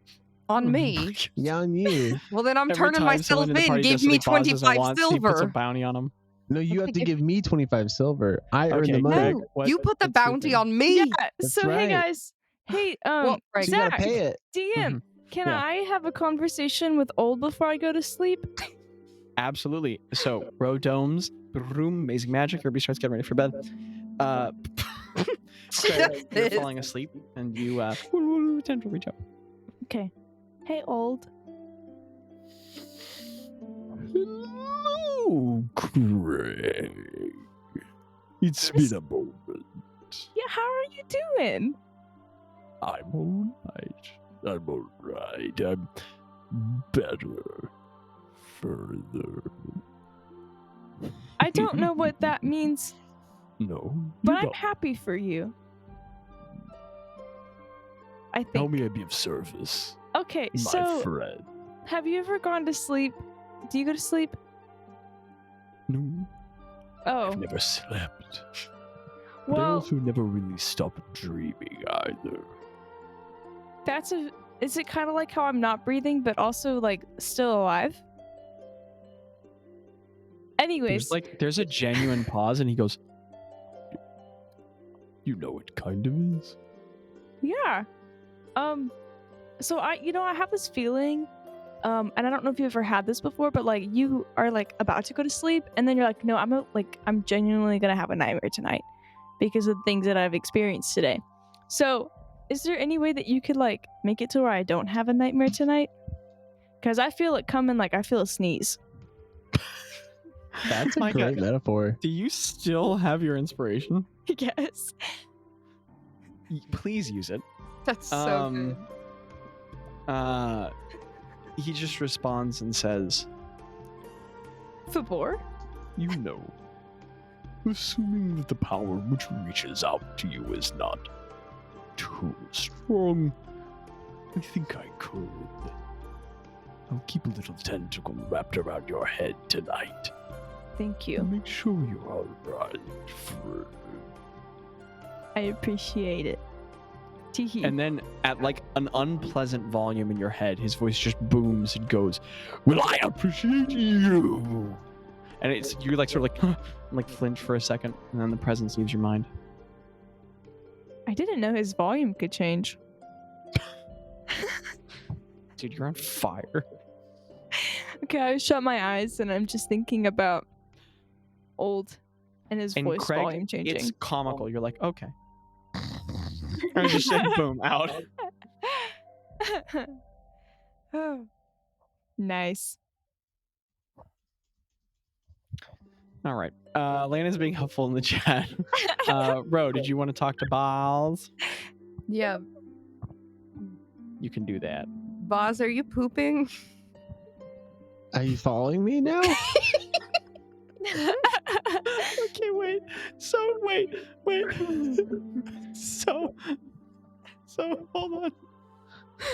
Bazz is sitting next to Ro in camp by the dome, and Ro rolls over and goes, Bazz, are you pooping? No, I'm asking that because Landon won't stop typing that in the chat. Anyway, DM cast, so anyway. Balls. Before we left Yasmin, Yinny gave me something apparently that had been left for me when I was a baby, from my father. I've never, I mean, we've talked about this a little bit, but I've never known anything about him except that he was probably some kind of plant person like you and I, maybe, since I look this way and my mom didn't. But she gave me this, and Ro takes out the bag, and she hands him the bag. You've been handed a bag.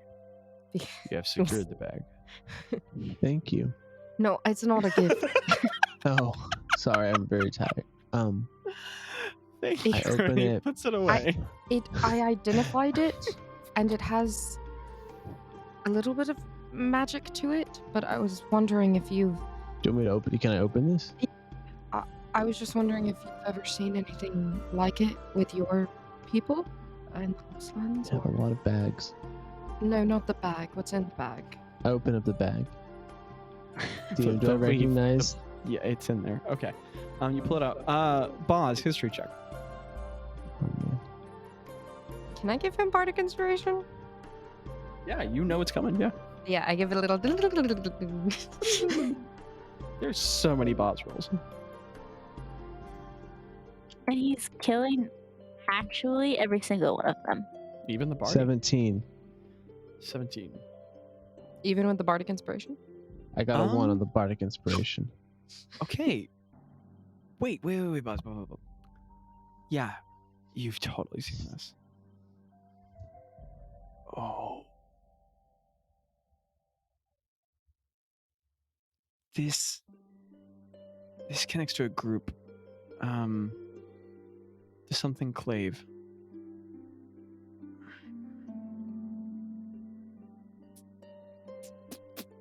This totally belongs to a group of, you forget their name, but there's somebody from the Lost Lands. There's this group of dryads who inhabit this like underwater community in the Lost Lands, and you swear this symbol, they have this culture that kind of like, it's this like land meets water thing, and you totally remember this. This is theirs.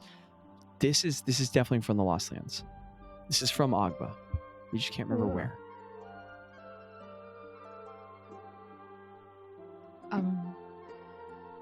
Interesting. Wow. Huh. I guess when we go there, I'll have to look more into it. It's Yeah. like plant skin almost. It's like, but it has like a little bit of magic, but I can't really tell what it's used for. We're very close. Yeah. You know, once we get there, you can't tell anybody where it is. What? You have to Like- keep this place a secret. Well, yeah. Who would I tell? I don't know. I'm just saying. I'm very sleepy, but I'm just trying to. You know, it seems like something you would know. I've almost forgot, and I almost told somebody because I was freaking out when I first got back. But Oh. it is incredibly important Yeah, that not I a mean- single soul who isn't supposed to be there. All I have are you guys, and I know. there's no I'm one else talking that I like tell songs. people to. Oh, well, I'm not gonna write a song about it, Bazz. I'm just saying. I don't think you would. I just just have to say something, you know. No, I know. I love you guys more than just about anybody else besides my family, but the thought of taking, you know, Craig and Gretta and Tello and Spiguber and Ploff and Bilfrey and Nom and everybody there has me very conflicted. No. I So, mean, we're keeping all other kinds of secrets between. I know, and between me and Nifty. you, the world's ending no matter what. So That's not gonna happen. We'll keep it together. I think there's still hope. There's still time. But I'll let you get some sleep. Thanks for your insight on. I think we're on the whatever this is. the murder short list for like every bad thing that exists in the world. Yeah, but that's what keeps our group going. You're the grumpy realist narcissist, or not narcissist. That's not the word I was looking for. I'm sorry. You're the grumpy realist. You know, a little bit more Narcissist? pessimist. No, pessimist. No, And I'm- narcissist. When you said narcissist, I thought you were saying pessimist as well, and I Yeah, forgot that's what what I that mean. word meant. Yeah, And, I got you. I got you. The and leaves I'm communicate the- when we don't. And I'm the over hopeful, faith. You know, positive. Oh, there's a will, there's a way thing. So that's what keeps us all grounded. You know, Well, let me between tell you and one me, thing. and then everyone else, kind of in the middle. There is an island in the cluster of Agba that has some crazy wicked shrooms on there, and lots of people go there to forget about things that they don't want to remember. I've never done it Oh. before, What? but if you're into that, No, I'm allergic to a lot of things. if you're allergic, these will make you forget, man. That's what And I've been told. I think we're the closest thing to fun guys I'm going Bazz and with. Ro fall asleep. Speaking of mushrooms, and the session. It's a comes to- fact. Zach made You're- that. I didn't it's- make that. That's a it's Zach canon. thing. It's canon. Talk to Zach canon. about it. It's canon. So. I do something. Okay. I sending the Countess, and I tell her every single thing that I heard that night. I have so I'm many sorry, notes from this session. What? It's the middle of the night, but I sending stone her, and I tell her every single thing I saw on his map. I'm sorry, what? Hot take, we should wait till morning to do those things because And we we can always do roleplay this that. to her. I can roleplay that now, but I can roleplay that later. But he would do that in the evening. It's 9:30 at night. It's not super late. If it was like 11:30 or midnight, yeah, he wouldn't do it. But it's 9:30, and the only people who are getting ready for bed at 9:30 are the people that have kids. That's a fact. But he communicates every single thing from the maps, the labels, the fact Okay, that so the Count Bazz, knew that information probably I was really do gathered. want to keep the I want to try and squeeze in the stuff for the rest of the session, so I don't want to stick on it too much. No, But just in very short order, because that is very important. You sending stone, reach out to the Countess, and when you reach out to her, she is fully awake. And we'll touch on that very briefly. We'll get a little snag of the conversation where you've just gotten done recounting everything, and she says, "Interesting. Bazz, you are nothing short of invaluable. You know this. I appreciate it. If you stop hearing from me, make him suffer. Bazz, I like you more and more every day. Let me know if you are ever in need of a favor. Thank you. Le You sound- Pomavere regards you. And the connection ends. Wow, Zaroni. Okay. Next day. Did we change the song at any point? Is this still Queen of the Fae? It's still Queen of the Fae. Could you change it to Mundans? Fun guys. There are more small things, but I'll do some quick cutting because we have some priority stuff. Also, you don't even have to cut this out. But Landon, Mika, you want to dip at any point, you do it, no problem. Salutes, you're the best. So fun guys, you head northward, and after about another half day's travel, blah blah, scenery, nature, well, it's pretty. You get to Yapor. It's really worth noting how not much it is. It is not big. As you all follow the winding path of the highway, half of the town is built along the edge of this highway. It has a similar energy to those towns that you can just cross, just snap through along 380 going to West Texas, where it's just like, oh, that was my gargle, and it's just gone. And there are... okay, this is a good way of describing it, is you all move up the highway, you look to your left, and you look to your right, and you can see the edges of the town. Like, there are maybe 200 buildings in this entire town. It's got real, oh my goodness, what's the city, or the town from Narskana? Y'all's place that you love, that Dol got set on fire. Parsage. It's got real Parsage energy. I have something I want to add real quick Yeah. I think you should write down. In addition to the information that I told her, I also made sure to communicate just how exactly powerful of a magic user this man was. That it seems like he's been flying under the radar, but he is capable of extremely powerful magic. Okay. So I make sure to tell her that. Okay.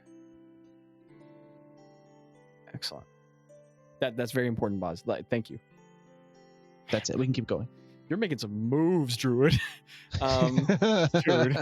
The plot's moving. The plot, like my gravy, thickens. So, as you all look ahead of you all, there's a very common architecture to the buildings. First of all, the town is almost entirely wood. Almost the entire town is pine wood, or other conifer. There is very little stone to be found. And there are no real paved streets anywhere. It's all just dirt paths, worn and trodden by many decades and centuries of use. And you can't, like, the town is just filled with old buildings. It's very kind of like late colonialism cabin style. A lot of like wooden, overlaying, shingle patterns and tall, straight wooden walls. All the glass on all the windows everywhere is like warped by time. The frames are slightly bent. There's a lot of doors that don't quite hang on. There's also a very communal feel to the village, to the town. There are porches on every home. A lot of overhanging roofs supported by banisters. A lot of like kind of swing chairs, half of which are broken. A lot of the houses have yards with vegetables, and they don't seem large enough to be farming operations. It's like subsistence, growing in the backs of yards. And the town, it's very worth noting that of the population that you meet here, it is a very high density of forestborn. You've seen forestborn everywhere in Zech, but there are a lot here. You see Corvum, you see Mapax, you see Vulpins, you see hedges, you see Servants, just Humblewood everywhere here. And the town is also very divided along this left side of the river is just a ton of like sort of residential housing. And then on the right there's like a shopping district, which is about 8 buildings. and a path that runs between them. And each of them are sort of like large pavilion tents with like some structure to them, like real wooden walls, but then like really like double enforced heavy tarp roofs that like seem like they have some wood frames that can stand up to a lot, but not very fine looking.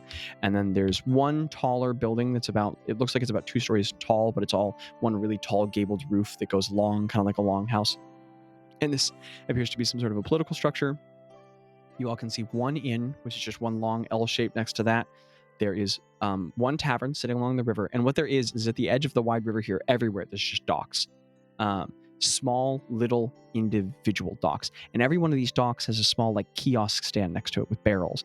And you all put together quickly that every one of these docks is owned by an individual resident. And every single one of these 20-foot docks is a business. Where it's like, my job is, when your boat comes here, it can dock. The Bruggen gets really shallow here. And you get the feeling that, like, there's a lot of ship traffic right through the middle and smaller boats along the edge. You get the feeling that, like, if you're in a larger ship, you cannot dock here. You can't stop or you'll run aground. And there's no bridge across the river anywhere. So there are small boats sitting at the docks whose only job is to ferry people back and forth across the river. So this town, like all of the wealthier residents and anything, if you're not going along the dirt highway, you really can't stop. And for all of the people in the caravan with whom you were traveling, you thought there'd be a lot more business. But man, everybody is moving right through. Nobody is stopping here. But it is worth noting, there is a fair amount of construction. Outside the end of this more sort of like municipal right side of the town on the east side of the river, there are about 10 new buildings being constructed from lighter color wood, and the town seems to be seeing some sort of an influx. Other businesses, perhaps some shops, they're halfway through construction. And a lot of it is going on in the summertime, and the town is filled with life and chatter.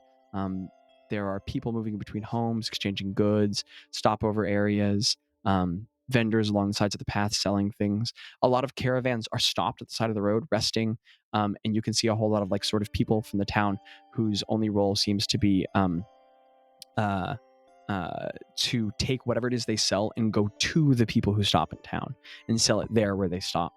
And the Bruggen is flowing lazily by. There are some trees at the outskirts of town, but it's a whole lot of just sort of like medium grasses. The tall grasses fade down, a little bit varying of topography, but not a great deal. And the air is cool, but pleasant. The sky is beautiful. And you all are in the small town of Yapor. Has Hey. Ro ever been here?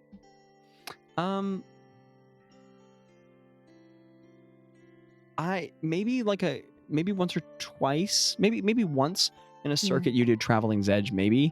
Yeah. But I almost want to say like Ro might have stopped and kept moving. Yeah. Because I don't know what would attract Ro here. Yeah. Maybe this is one of the first. No, she would have started in Yesbin. Yeah, I don't know what would have really attracted her. Okay. Micah, what were you gonna ask? So I was wondering how. Okay, so I know you're saying shallow water, but like shallow compared to what it's been. Like, what is Yes. shallow? Like the middle of the river probably gets to about 25-30 feet deep. So a large ship could come through, but the edge, like everything but the middle, is not tolerable to any sort of a large vessel. So like any large ship trying to come through from Gask or Gaska all the way down to Yesbin has to just move through this middle of the channel and keep moving. They cannot vary, they cannot stop. Only the small personal fishing vessels can stop at the edges. I guess what I was wondering is like, in my head, I kind of picture, like when you say shallow, I picture kids or like the teenagers with like their pants like kind of rolled up and then like in the water and playing around. But I don't know if it's that kind of shallow. My God, I is- love that. That is a dope visual. It's a large shipping lane, so no Would one is not currently getting smacked by a ferrying vessel. But Hopefully not. Gretta I'll tell would. you what. Just kidding. Yes, at the edge of some of the very shallow edges near the shore, yeah, there are teenagers with cuffed pants, splashing water, and very awkwardly, like painfully awkwardly flirting with each other. Craig, you have some flashbacks to you flirting with Catherine. Aw, And ew. and then one or two of them like sees you guys and goes like, whoa, and then goes back to splashing water. Real homeschool energy. Yeah, I But, feel that. What that party do? This party do crazy stuff. Okay. Anybody else? Hey, Ro, have you been here before? Like maybe a long time ago, just stopping through on when I was traveling other Are we- places. What time is it, Ro? DM. Oh yeah, that's my job. 12:09.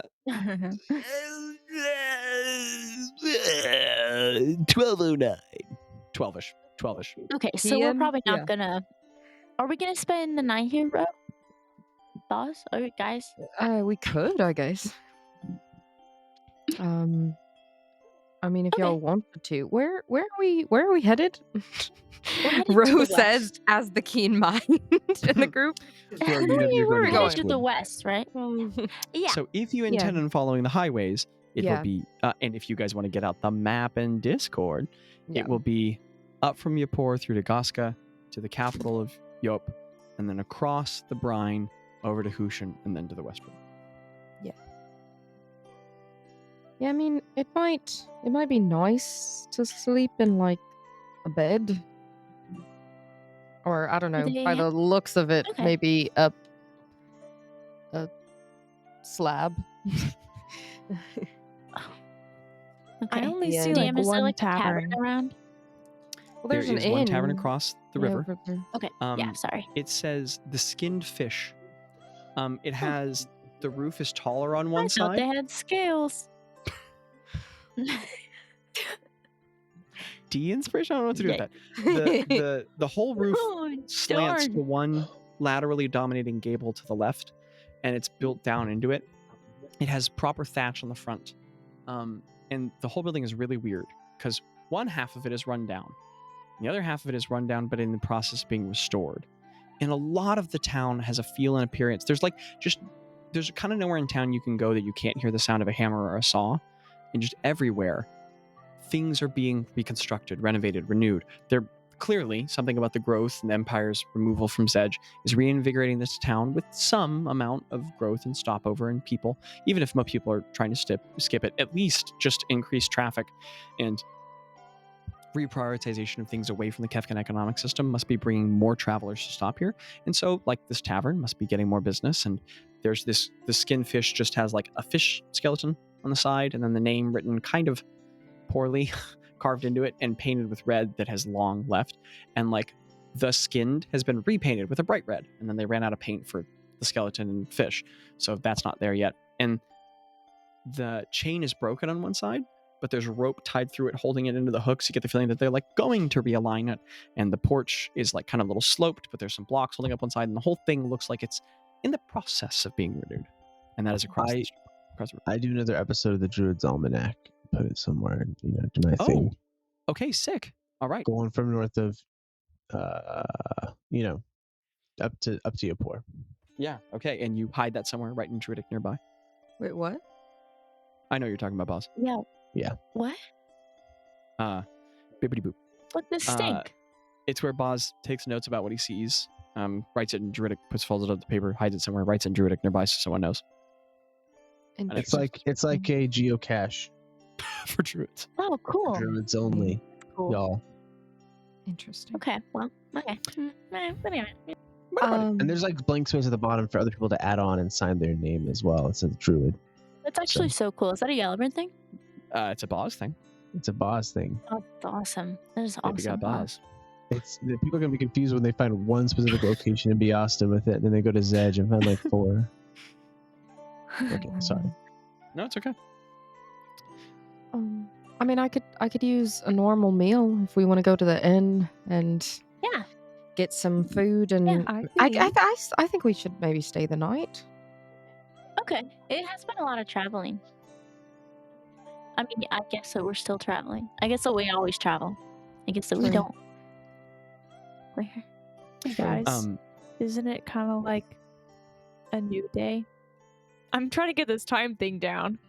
Yes, it is. We're in You're the doing a middle great of the job, day. Mika. See the sun, Craig. Yeah, Tello yeah. has sort of, he hasn't spoken since the night before. But when you guys mentioned getting the meal, he just treads toward one of the docks and moves in the directions of one of the boats that can ferry.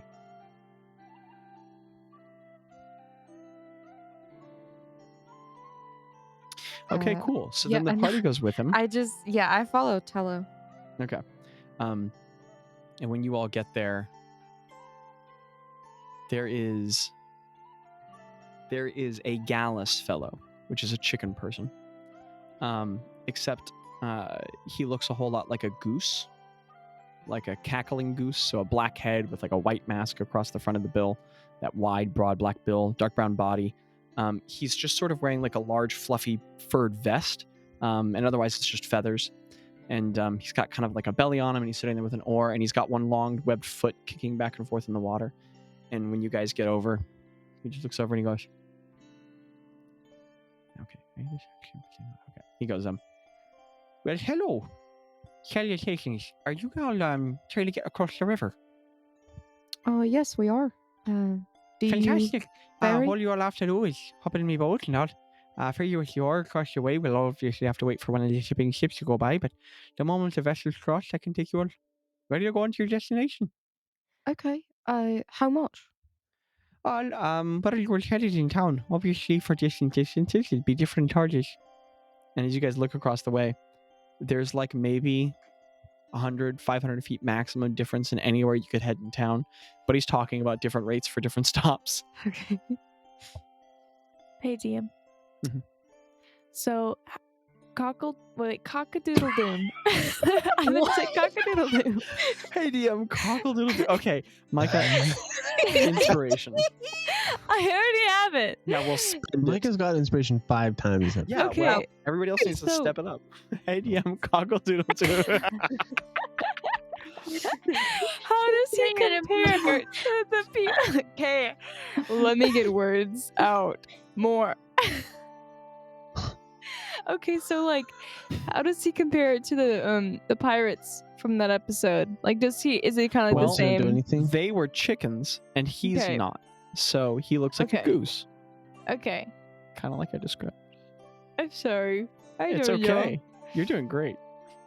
So So does everybody get in the boat or answer Yeah. his question? Yeah, no, or I what get in the happens? boat. Well, I say So we want now to go we- to the inn. I say we're going We to the want to go to inn. the inn. In what was your name, by the way? Oh, my name's Stevens. say that again, DM. Not a problem at all. My name's Stevens. Stevens? Now, did you all say that you were headed to the inn or to the tavern? There's a difference. How close are they together, DM? They're right next to each other. Either one is fine. Or there'd be different rates. Whichever's the most expensive. Oh, to the inn. We got some big spenders. That'll be 2 copper per person. Okay. That's so much. Oh my gosh. Don't listen to him. And Bazz, the moment you say that, his face falls, his beak falls open a little bit, and he goes, or that's too much. I could cut you a deal for 1 No, copper. no, it's fine, sir. What did I'm you say? sorry. I didn't mean to impose. No, you didn't I'm at all. sorry. I'm sorry. I was Sir, So that's that's a very fair rate. that's- honestly a should 1 double your silver. prices. That's 1 silver, Oh. correct? Okay, it's 4 copper per person? No, Yes. no. Yes. Here's Also, Here's- look, you see my. You here's see, 3 okay, so when silver. We're sorry for any 3 inconvenience. silver. Yeah, thank okay. you. Immediately. He takes it from you, puts it in a pouch. Right away. Okay, youngsters. Get into the boat. He takes do you out know an any oar. songs? I'm sorry? Do you sing? You sound like you've got like a good singing voice. And this huge smile spreads across his face, and he says, you know, sir, it's interesting that you should say that, because I'm actually an excellent singer. Free of charge. Hop in the boat. And he starts pushing away from the shore with an oar, and he goes, well, below and bash the smash goes up on that broken shore. Hard to hear the 2 sailors. up Rose to starts your playing door." along. And it's awful, but he does it enthusiastically. And I like it. The thing he's good at is oaring. Holy crap. It's just 1 single oar, but he weaves it between a ship, and you guys are like, oh, but he gets it by perfectly. And you guys pay 3 silver for a journey that takes about a minute and a half. Okay, Across what the did he river, say his name was? It was Stevens. No, And- what is? He reaches across the Jackie, shore. you're not getting this. I'm dock- sorry. I need Side. Can you And he spell takes it? a rope. Yes, Stevens. And he Ro takes a asks rope the knot. guy, "Can you spell your name for me in common?" Absolutely. It's going to be SERVESLES. He takes a rope and flops it around a post on the opposite dock, Sure. ties it tight. He says, well, it's lovely seeing you all. raises a feather pointing at you all. Can I get an odds or evens? Odds. Odds, please. Okay. He goes, Wait a second, I know you all. We're the green bottles. We're playing at the tavern No, tonight. Nope. You're the fun guy. I cast Charm Person on him. okay. What's I your spell kind of save DC? wanted to know how you know us. 17. What's your spell save? 17. 16. He fails by 1. Like it's the wanted posters. I know, Bazz? but like, You spray a hand out with red magic and he just It's okay, I it's say, okay. You know us. We're the green bottles. Oh, you can't just The green bottle. I love you all. It was a pleasure to ferry you all and whatever you do across the We river. play music. I love your band. Yeah. I love that one song you have. The greenest bottle that glows. It's Greenish honestly. bottle that glows. I love it. I love it. Well, good day to you all. Ties Good off day to and you. he oars away just clapping. The greenish bottle who glows. No one ever knows. Where goes the greenish bottle? And it just goes down the river. That's our hit song. Rowena Green Bottle is the one that wrote that one. So Okay. And he's gone. Ro looks over at Bazz and goes, "You understand that Rowena Green Bottle is one of the fun guys, and the more we talk about the green bottles, it just spreads who we are as well." I feel like it's a net zero then. And then the party goes into the Skinfish. There's sort of like bi-parting saloon doors that you guys push through. Boom. Saloon doors? Saloon doors? say loon, say less. There is an actual goddess. You Your joke's can't- better than mine. I don't care about mine cannot anymore. Give her inspiration. So I'm not. So you guys pass through, and the room is filled with rounded Tabards? and there's a curved L bar. And I have to check my notes finally. And I'll make something up. Who cares? And as you all go, oh, okay, I've got a good one. You all travel in, and the place is pretty empty. You get the feeling that in the middle of whatever day of the week it is, at this time in the middle of the day, a lot of people in a small town are probably working. But there are a series of traveling individuals at tables. There's some booths along the edge of the room. It's actually a fair population here. It's maybe about 20 folk. A couple small groups, many people on their own. It looks like just travelers who are a little desperate for some food and drink here. It is nothing but fish being served here. Just fish. Fish everywhere. Fish and some vegetables. In fact, Craig, you recognize some of those tubers that Yenny was talking about. Chop up on some of the plates. That's it. It's tubers, bread, and fish. I know Those are the what three that options is. here. There's and at the counter, Sage? we have that in Yasta. That exists there's in this- another place. Do you also have carrots? The bartender is this Jerbean man who is not a cute little mouse. He is a 5.5 foot tall rat. Just a thick, wide muzzled field rat with these long whiskers. Is like And there is a Remy? thick prehensile tail whipping a cloth across the counter and wiping, while with his hands he leans over and he talks to people. And he's got a monocle on one side and like two different layers of vests with a long white cotton shirt. And he's just leaning over talking to folk and having conversations, and you all are in the Skinfish. Is there? Never mind. Is there? Well, no, I don't care. Is there anyone? Is there anyone in here that's like cute that Ro would like flirt Ro, with? cute perception check. Okay. What's everybody else doing? I'm doing the same thing to see if I can flirt with them first. What Okay, the Bazz, heck, cute perception check. Bazz? God. I'm looking for a stage. That is a 19. And I got an 18, so I'm gonna, I see I'm gonna Craig, tell right? Howard to sit down at the Yes. Okay, wait, guys, bar. hold on. What did you say, I go Mika? to order food. I don't get no Okay, objective. so Bazz doesn't roll. no, it's fine. Okay, wait, okay. Did people do the cue roll? I did. Jackie did. No, Landon did too. It's fine. What'd you get, Ro? I got an 18, but Bazz Okay. got a 19, so Bazz Okay, saw Mika, them what first. did you do? I'm looking for a stage. Okay, what'd you get? Oh, do I have to roll to look for a stage? Yeah, perception check. I also have Okay. a hard time finding the stage, but I walk into a club in Deep Ellum. I have a 20 perception. Is there a stage in this place? Craig, what'd you roll, buddy? Okay. It was a 19 plus 5, so that's 14. No, 24. That's some Craig math. Girl math and boy math are trending on TikTok. That's some Craig math. Craig, what's that intelligence score again? What's the intelligence score, Craig? The intelligence score? Yeah, on your sheet.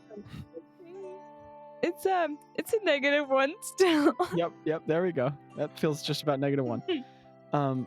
Ro.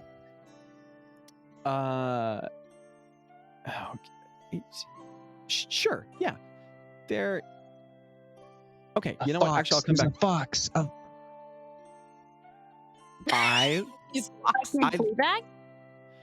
Never mind, there isn't. We'll come back to your thing, Ro. Actually, but I like the fox. Okay, hold on. Things are going too fast. Craig, starting with you. With a 24, which is a phenomenal row, you could not be more certain that there is not a stage in here. Dang it. Yet. Yet.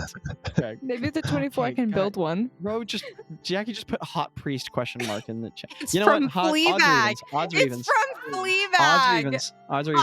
Odds. 11. Okay. So guys, give me a second. So Bazz, you go to the counter for food. Craig, you stand in the middle of the room with hands at your side looking for a stage that isn't there. Greta, you are there. Tello is also there.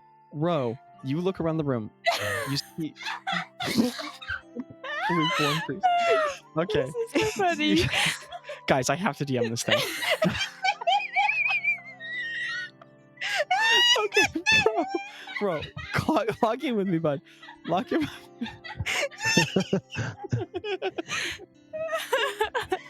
I try so hard and fall so far. In the end. Okay. Sorry, Oh my listeners. gosh. Who's a big DM, Zach? You're a big DM. Okay, so Ro. Abby, pull it together, woman. Ro, sitting in one side of the room is literally a silver fox.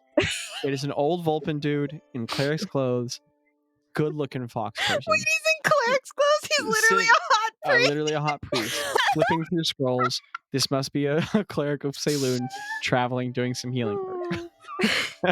Abby is down for the count. She died. She passed away. Dude, she's crying. Oh my gosh. Aren't priests like not marry or kiss anybody? Like that Yeah, seems that's why like I was like, I can't it's like a solid go tease. flirt with a So, Ro, cleric. you wistfully see that fox person who's very attractive. Does he look up at me? Okay. Does he do the cute Does check he and look up notice when Ro? we come in? Does he look up when we come in? That's all I'm asking. Does Saloon draw his attention? No, I'm just saying, does he look up? What if someone's calling him to kiss Ro? I mean, listen, we're making a bunch of racket when we come in. We look wild. You're telling me this man don't look up at us from his scrolls? Play the goddess card, Jackie. I worked so hard in this session. I'm not. So. We're in a town called Yapor, Zachary. When I laughed just then, I farted just a little bit. You worked hard on this session when you were like 18. What? What does that mean? Guys, Okay, I'm it's done. like I'm an listening. second I'm episode listening. energy. I'm listening, DM. Give me a second. I literally forgot everything I planned. I need to read my notes. Okay. I request step and breathe. Zach, you can do this. 5 years of DMing. You can do this, buddy. Okay, so. Deep breaths. Okay. Abby, quit cackling. You're killing me. Bazz, you walk to the counter, and the rat fellow regards you and looks like he's about to come over and take an order. Ro, as you look around the room, you see the foxy priest with whom you probably can't flirt, but you also notice a couple of other individuals who stand around. All around the room, there are armored individuals. And the armor is immediately interesting. In fact, it kind of sets off some like passive perception 20 alarm bells. But then those bells get a little confused because what you see is you see 4 individuals in the room who are dressed in what is definitely not Kefkin armor, but at first you noticed was. So you see that cold, deep dark blue iron, but the armor is not in banded strips laying one over another. In fact, it's all contiguous pieces, very simple and uniform. One single cuirass, one single pauldron, one single gauntlet. And it's not in that like perfectly uniform kind of centurion half plate. It's in like contiguous, uneven half plate sections where like on every single person, it's longer on one leg or longer on one arm. And what you can tell is that all these individuals wearing this armor have taken Kefkin armor, melted it down, reforged it, and then somehow, and you don't know how they did this because you know that Kefkin armor is very hard to rust, they have managed to rust the edges of it. And it must be just the surfaces because it's very durable armor. So somehow they've managed to weather it, and they've sort of like intentionally nicked it and scarred it and marred it, and this is what they're wearing. And there is a tall half-elven woman of some like sort of warm brown skin, long, sort of straight black hair. There is a large Turbine fellow, another nondescript soldier, and then sitting at one of the tables discussing with those two is a very big human man, like kind of NFL lineman size, huge dude. And he is wearing the same armor, but there's like a really big fur vest over it. And sitting next to him at the side is, again, the metal of a Kefkin sword, but all Kefkin weaponry is very standard and similar. This metal has been melted down and reforged in, you can see that grayer Zegian iron from Hushin is mixed in with it, so that it looks kind of like Damascus steel with that wavy pattern, so that it waves in between blues and grays. Like the Kefkin and the Zegian iron have been mixed, and it's one giant claymore sword. Like a 5.5 foot long claymore sitting in a sheath resting next to him with a sort of like buckler shield next to that. I don't know why, but I'm getting like the Mandalorian vibes from this.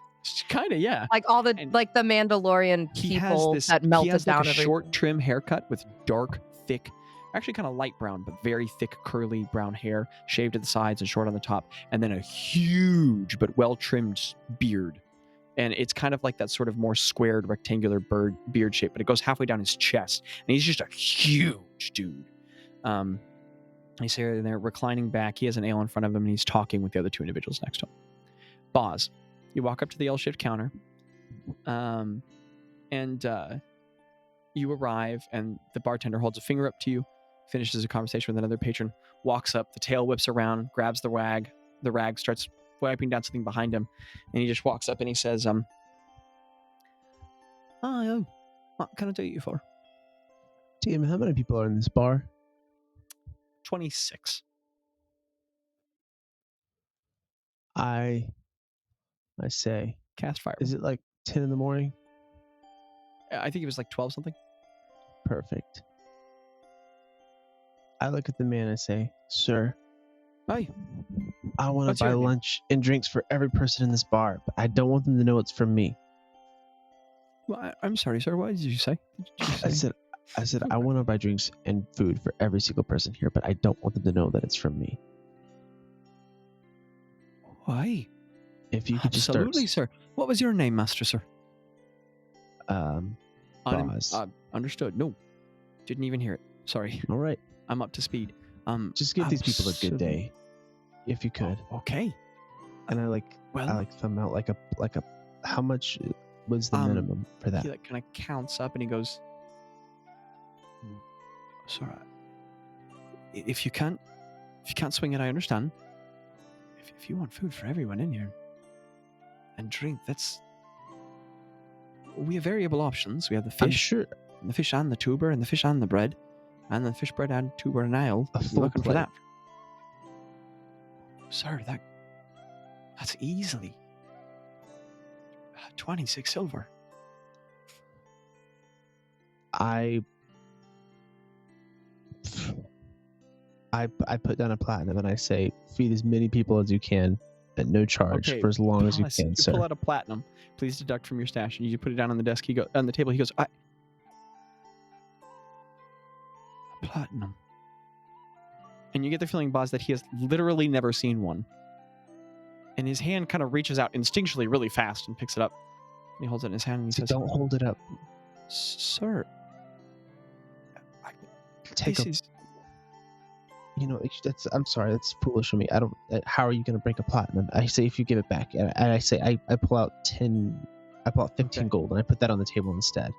Okay, he slides the platinum. And I back. say, Sir, take you part of that, and feed as many people for as long as you can, but also keep a lot of it for yourself. Okay, Because you're poor. I'll take it. That's I'll not what I take it. say. 2 to 1, 10 for feed and 5 for renovations. Perfect. I think a stage would do very nicely. Bazz, he just goes, all right, sir. He looks at like kind of a blank area. A stage it is. And he like scoots 5 back, puts it in a pouch. Then he just stares at the 10, slips it in a bag, and he goes, sir, I want you to know, this is food for everyone who comes in for the rest of the day. Great. What's your name? Oh, I had a great name earlier today for him, and okay, that's right. He goes, Andron. Andron. Andron Evernath. It is great to meet you. It's great to meet you, whoever you might be. And then he doesn't turn around, he doesn't say anything. And for a second, you wonder if he's just pocketed it all for himself. But he attends to 2 or 3 more patrons, washes something, brings you a plate of food and ale, and then turns around and announces to everyone in the bar, like giving a lot of time in between you and announcing. He just stands up and he says, everyone, thanks to an anonymous donation, food's free. And there's like glances exchanged all around the tavern, and people raise their tankards and clink, and I get excited too, like, yes, a let's song go. breaks out, and he gets very busy running to the back, speaking with a cook, and the rest of his time is spent doling out food and drink. And Bazz, I don't even want them to know that I did it. Like, I don't. put a second check mark on your sheet. 2 inspirations. Oh, okay. Ro, you've noticed these other individuals. Also, Craig, Gretta, do you want to be up to anything? You? Okay, you're confused where you are. Craig? I'm gonna go up to Greta. Okay. Gretta, a dwarf approaches you. Hey, Greta. Yeah. Can I say Greta and Tello were just sitting and talking in a booth? Can I say Greta and Tello You were are just... sitting in a booth with Tello. He is not speaking. I think that silver fox might be Rose type. And I think we could do Greta something audibly about it. sighs. You think, Craig? Yeah. I don't know Rose type. I have King. a feeling. Wait, can I say? Wait, okay. Or- I don't want or to if- metagame. Evil Craig, drow. if the thing you're about to say is a check, whatever it is, you've already passed it. Okay. I was gonna say I could have done deepest insight while Ro was like looking at him, and then I could have just like known that. Do you want to try that? Yeah, can I do that? Because Bro, could I I get can't an just say I intelligence knew. saving throw? Okay. I can't just say that I knew that she was feeling that way. You know. Yeah. Oh no. Craig, you should saving do throw? deepest. You should read that guy's mind so that you can see if he likes Ro. Too late. Already doing it on a row. Ro, what's your saving throw? 11. I heard that Craig could do it twice in I this can do it session. 3 times. It's true. What'd you get, Ro? 11. Okay. You fail. So, Craig sort of peer your eyes Wow. toward Ro. And I'm the sure it's dark just because when I cloud walked comes in, up I from was your like- mind. The tendrils reach into Ro's mind, and as Old's voice appears in your head and says, Ooh, this is one of my favorite shows. you reach into Ro's mind, and Do I know? Ro, what does Craig understand from your mental state? What is it you think? Is this right when we walk in? Or When did you do this? I would say whenever Ro was doing cute perception check. Okay, when you were This looking is around when the room. Craig when was you were looking doing around the room. this. In kind of short order. Yeah. Ro is basically her brain is wild. It's a mess in here. In sort of like 10 words or less, what does Craig learn? She's darting around. Her eyes are darting around the room, seeing if there's anyone she could like take for a is Ro into to the buy a silver drink or fob? something. Okay. Like, well, yeah. I mean, like, So but Craig, then she sees the silver fox. Yeah, sure. She sees him and she's like, "Oh, he hot," and then she goes around looking. Okay, that's what it A is. hot priest? Okay, so Craig, you learned that. Greta. It's Ken.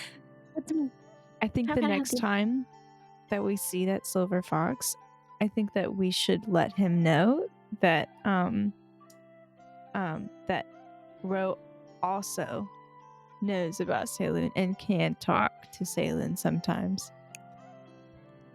If you, if you know what I'm saying. Bro, I'm gonna look at this man that they keep referencing. Is he obviously a cleric of Saloon? Okay.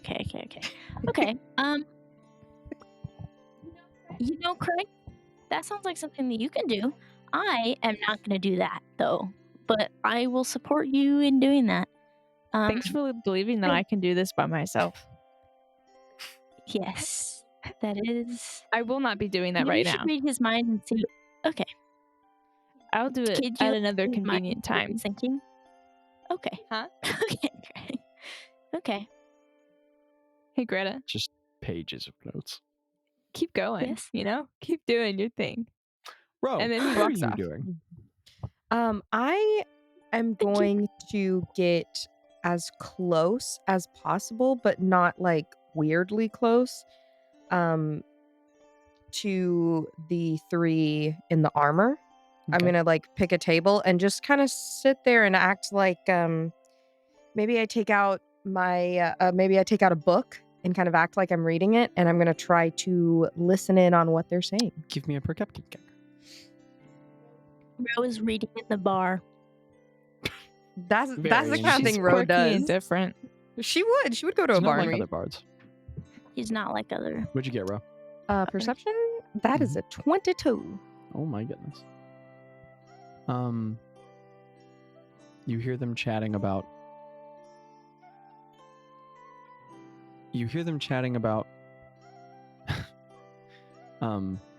news that someone has seen the fun guys down in Yesbin, and then debate over who they might be, if they are really who the rumors say.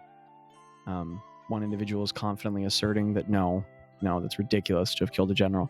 Another person is swearing by it. And that sort of larger individual is just quietly listening to them. And then talk also kind of leans into asking if anyone caught the name of that goose fellow ferrying people across the river. And someone else says, for the life of me, I didn't know what he was saying.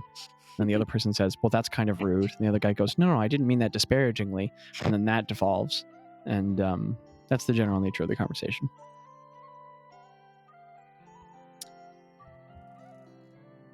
Ro, Oh, what kind of accents do they? yeah, what kind of accents do they have? Like, is it Zegian or is it No. Kefka. Whoa. all three have Kefkin accents?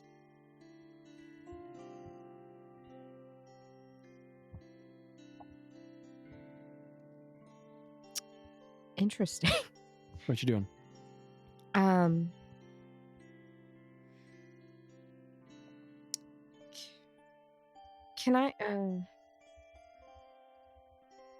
I do like well, I already did a perception check. I was like, can I do an insight? Like, do they seem like bounty hunter? Like, I feel like we've been around enough. Do they look like bounty hunters? Do they look like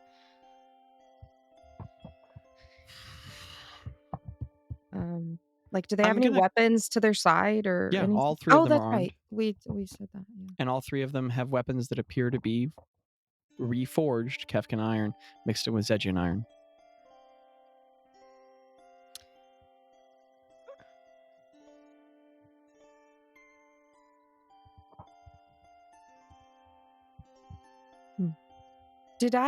When I said, have I noticed, have they looked over at me at all?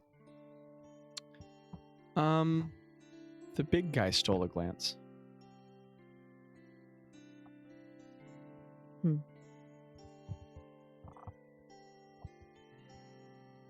Okay. Ro gets up and goes to the bar to get an ale, so to Okay. not look too One is freely inconspicuous. provided to you. And then she The German goes- rat fellow hands it over and just says, sorry, and then rushes back to another task because he's now feeding everyone. Is there like a tip jar? No. Oh, okay. Yeah, she takes the ale and she goes and sits back in the corner with Gretta and Tello, and she puts her hood up at this point. Okay. Not that does any good, but she just feels more Nobody else comfortable. doing with it. anything?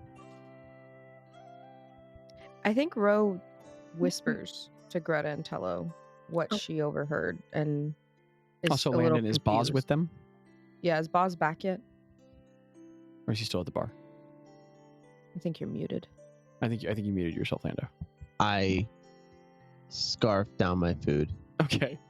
and I +2 scarf I point. push down whatever he gave me, and Okay. Mm. I walk back over there. Okay. So Bazz is sitting with you all. Bro. Craig, Yeah, Craig would be there too. I just and say that it's weird because they're like Kefkin but not Kefkin, and they did mention us. Interesting. I want to do one thing. Sure. Sorry, before I leave No, the no. bar. Before he starts serving food, I say, there's one thing I have a question about.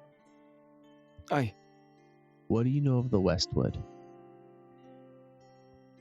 The Westwood. Yeah, That's quite a question, stranger. Magical, you see. Right? Huge. Absolutely towering. The trees there, bigger than any building you've ever seen. Say it's magical. Some say that that's where the dragon came from. Others that there are elves that live there. Everyone agrees it's magic. I think it's dangerous. Okay, thank you. Nods. Scurries Then- back to food. And then I go do I go back. Yeah. Okay, sick. Was there a question y'all were asking me? Because I forgot. No, I was just relaying the fact that they were Kefkin, and it was kind of weird that they mentioned us, but they're not Kefkin. Does anyone, not trying to push you all in any direction, does anyone do anything with that information or sort of continue quietly? I just continue quietly. Me Okay. too. Grieve garb? Ro keeps looking back at him, but that's about it. Yeah. Then otherwise, the party eats quietly, and eventually the three soldiers kind of get up. What was the fourth one? Where were they? He's already left. And two of the soldiers get up and walk out, and that really big fellow sort of like swigs his air really quick, downs it, sort of straightens out his belt. When he stands up, oh, that's a big dude. It's a big dude. Stands up, squares his shoulders, slings the huge claymore over his back, stripes it in, and then starts walking out of the tavern. And as he walks out, he kind of looks one time back, makes straight eye, like looks right at you all, kind of scratches his beard a little bit, and then walks out the front doors. And you all are just kind of left alone there, eating quietly at the table and drinking. And so you all sit. And otherwise, it's just quiet day in the tavern. Until that is, you all hear the sound of like metal boots striding across the slightly hollow wood, just. but it's not from any of those vigils described before. In fact, it's not from out of the doors. It's from the furthest booth away. And kind of sitting tucked in the wall at one side where you all couldn't see without walking all the way to the end of the room. I just looked at my own camera and saw the cat ears again, and I forgot about that. Walking toward you all is an individual who has a heavy kind of grayish blue cloak on that the hood comes down away from and falls kind of back over the shoulders. And the individual is dressed in full plate, neck down to the toes. The whole armor appears to be a silver-plated iron. It gleams a little bit, catches the light. And before the hood went down, everyone in the room didn't regard the figure too much, but as he walks forward, not everyone, but a lot of heads turn just because there's bright light catching. And the armor is something to describe. It's the Curious's 3 contiguous plates, 1 chest piece, a front to the stomach of the armor, and then a back plate. And where it conjoins in the middle, you all can see a glyphic inlay, very faint and thin, but producing a very soft white light. The pauldrons on each side are well polished, full cover with a leather base below, down to the gauntlets, which each have designs of moons on the wrist. There's metal gloves with intricate finger pieces, greaves, all of that. But going across the chest, there's a blue sash that connects down to a belt on the left side, which is heavily nicked and worn from travel. The armor is beautiful, well taken care of, but worn. It's seen some use. And there's a half cape you all can see poking out from one side of the armor below the heavier cloak that has some fraying and burn marks at its edges. But what really catches, there's 3 things that catch your all's attention. Hanging from the side, there's a rather intricate mace, which is silvered, and hanging from the head, it's just a round circular head with a series of holes. There's no spikes on the mace, with sort of like little glyphic series around the open holes.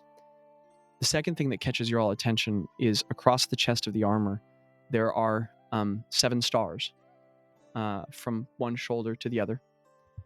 An obvious callback to Selenian iconography. But the third thing that catches your all attention, right as the individual just walks directly up to your table, is the face.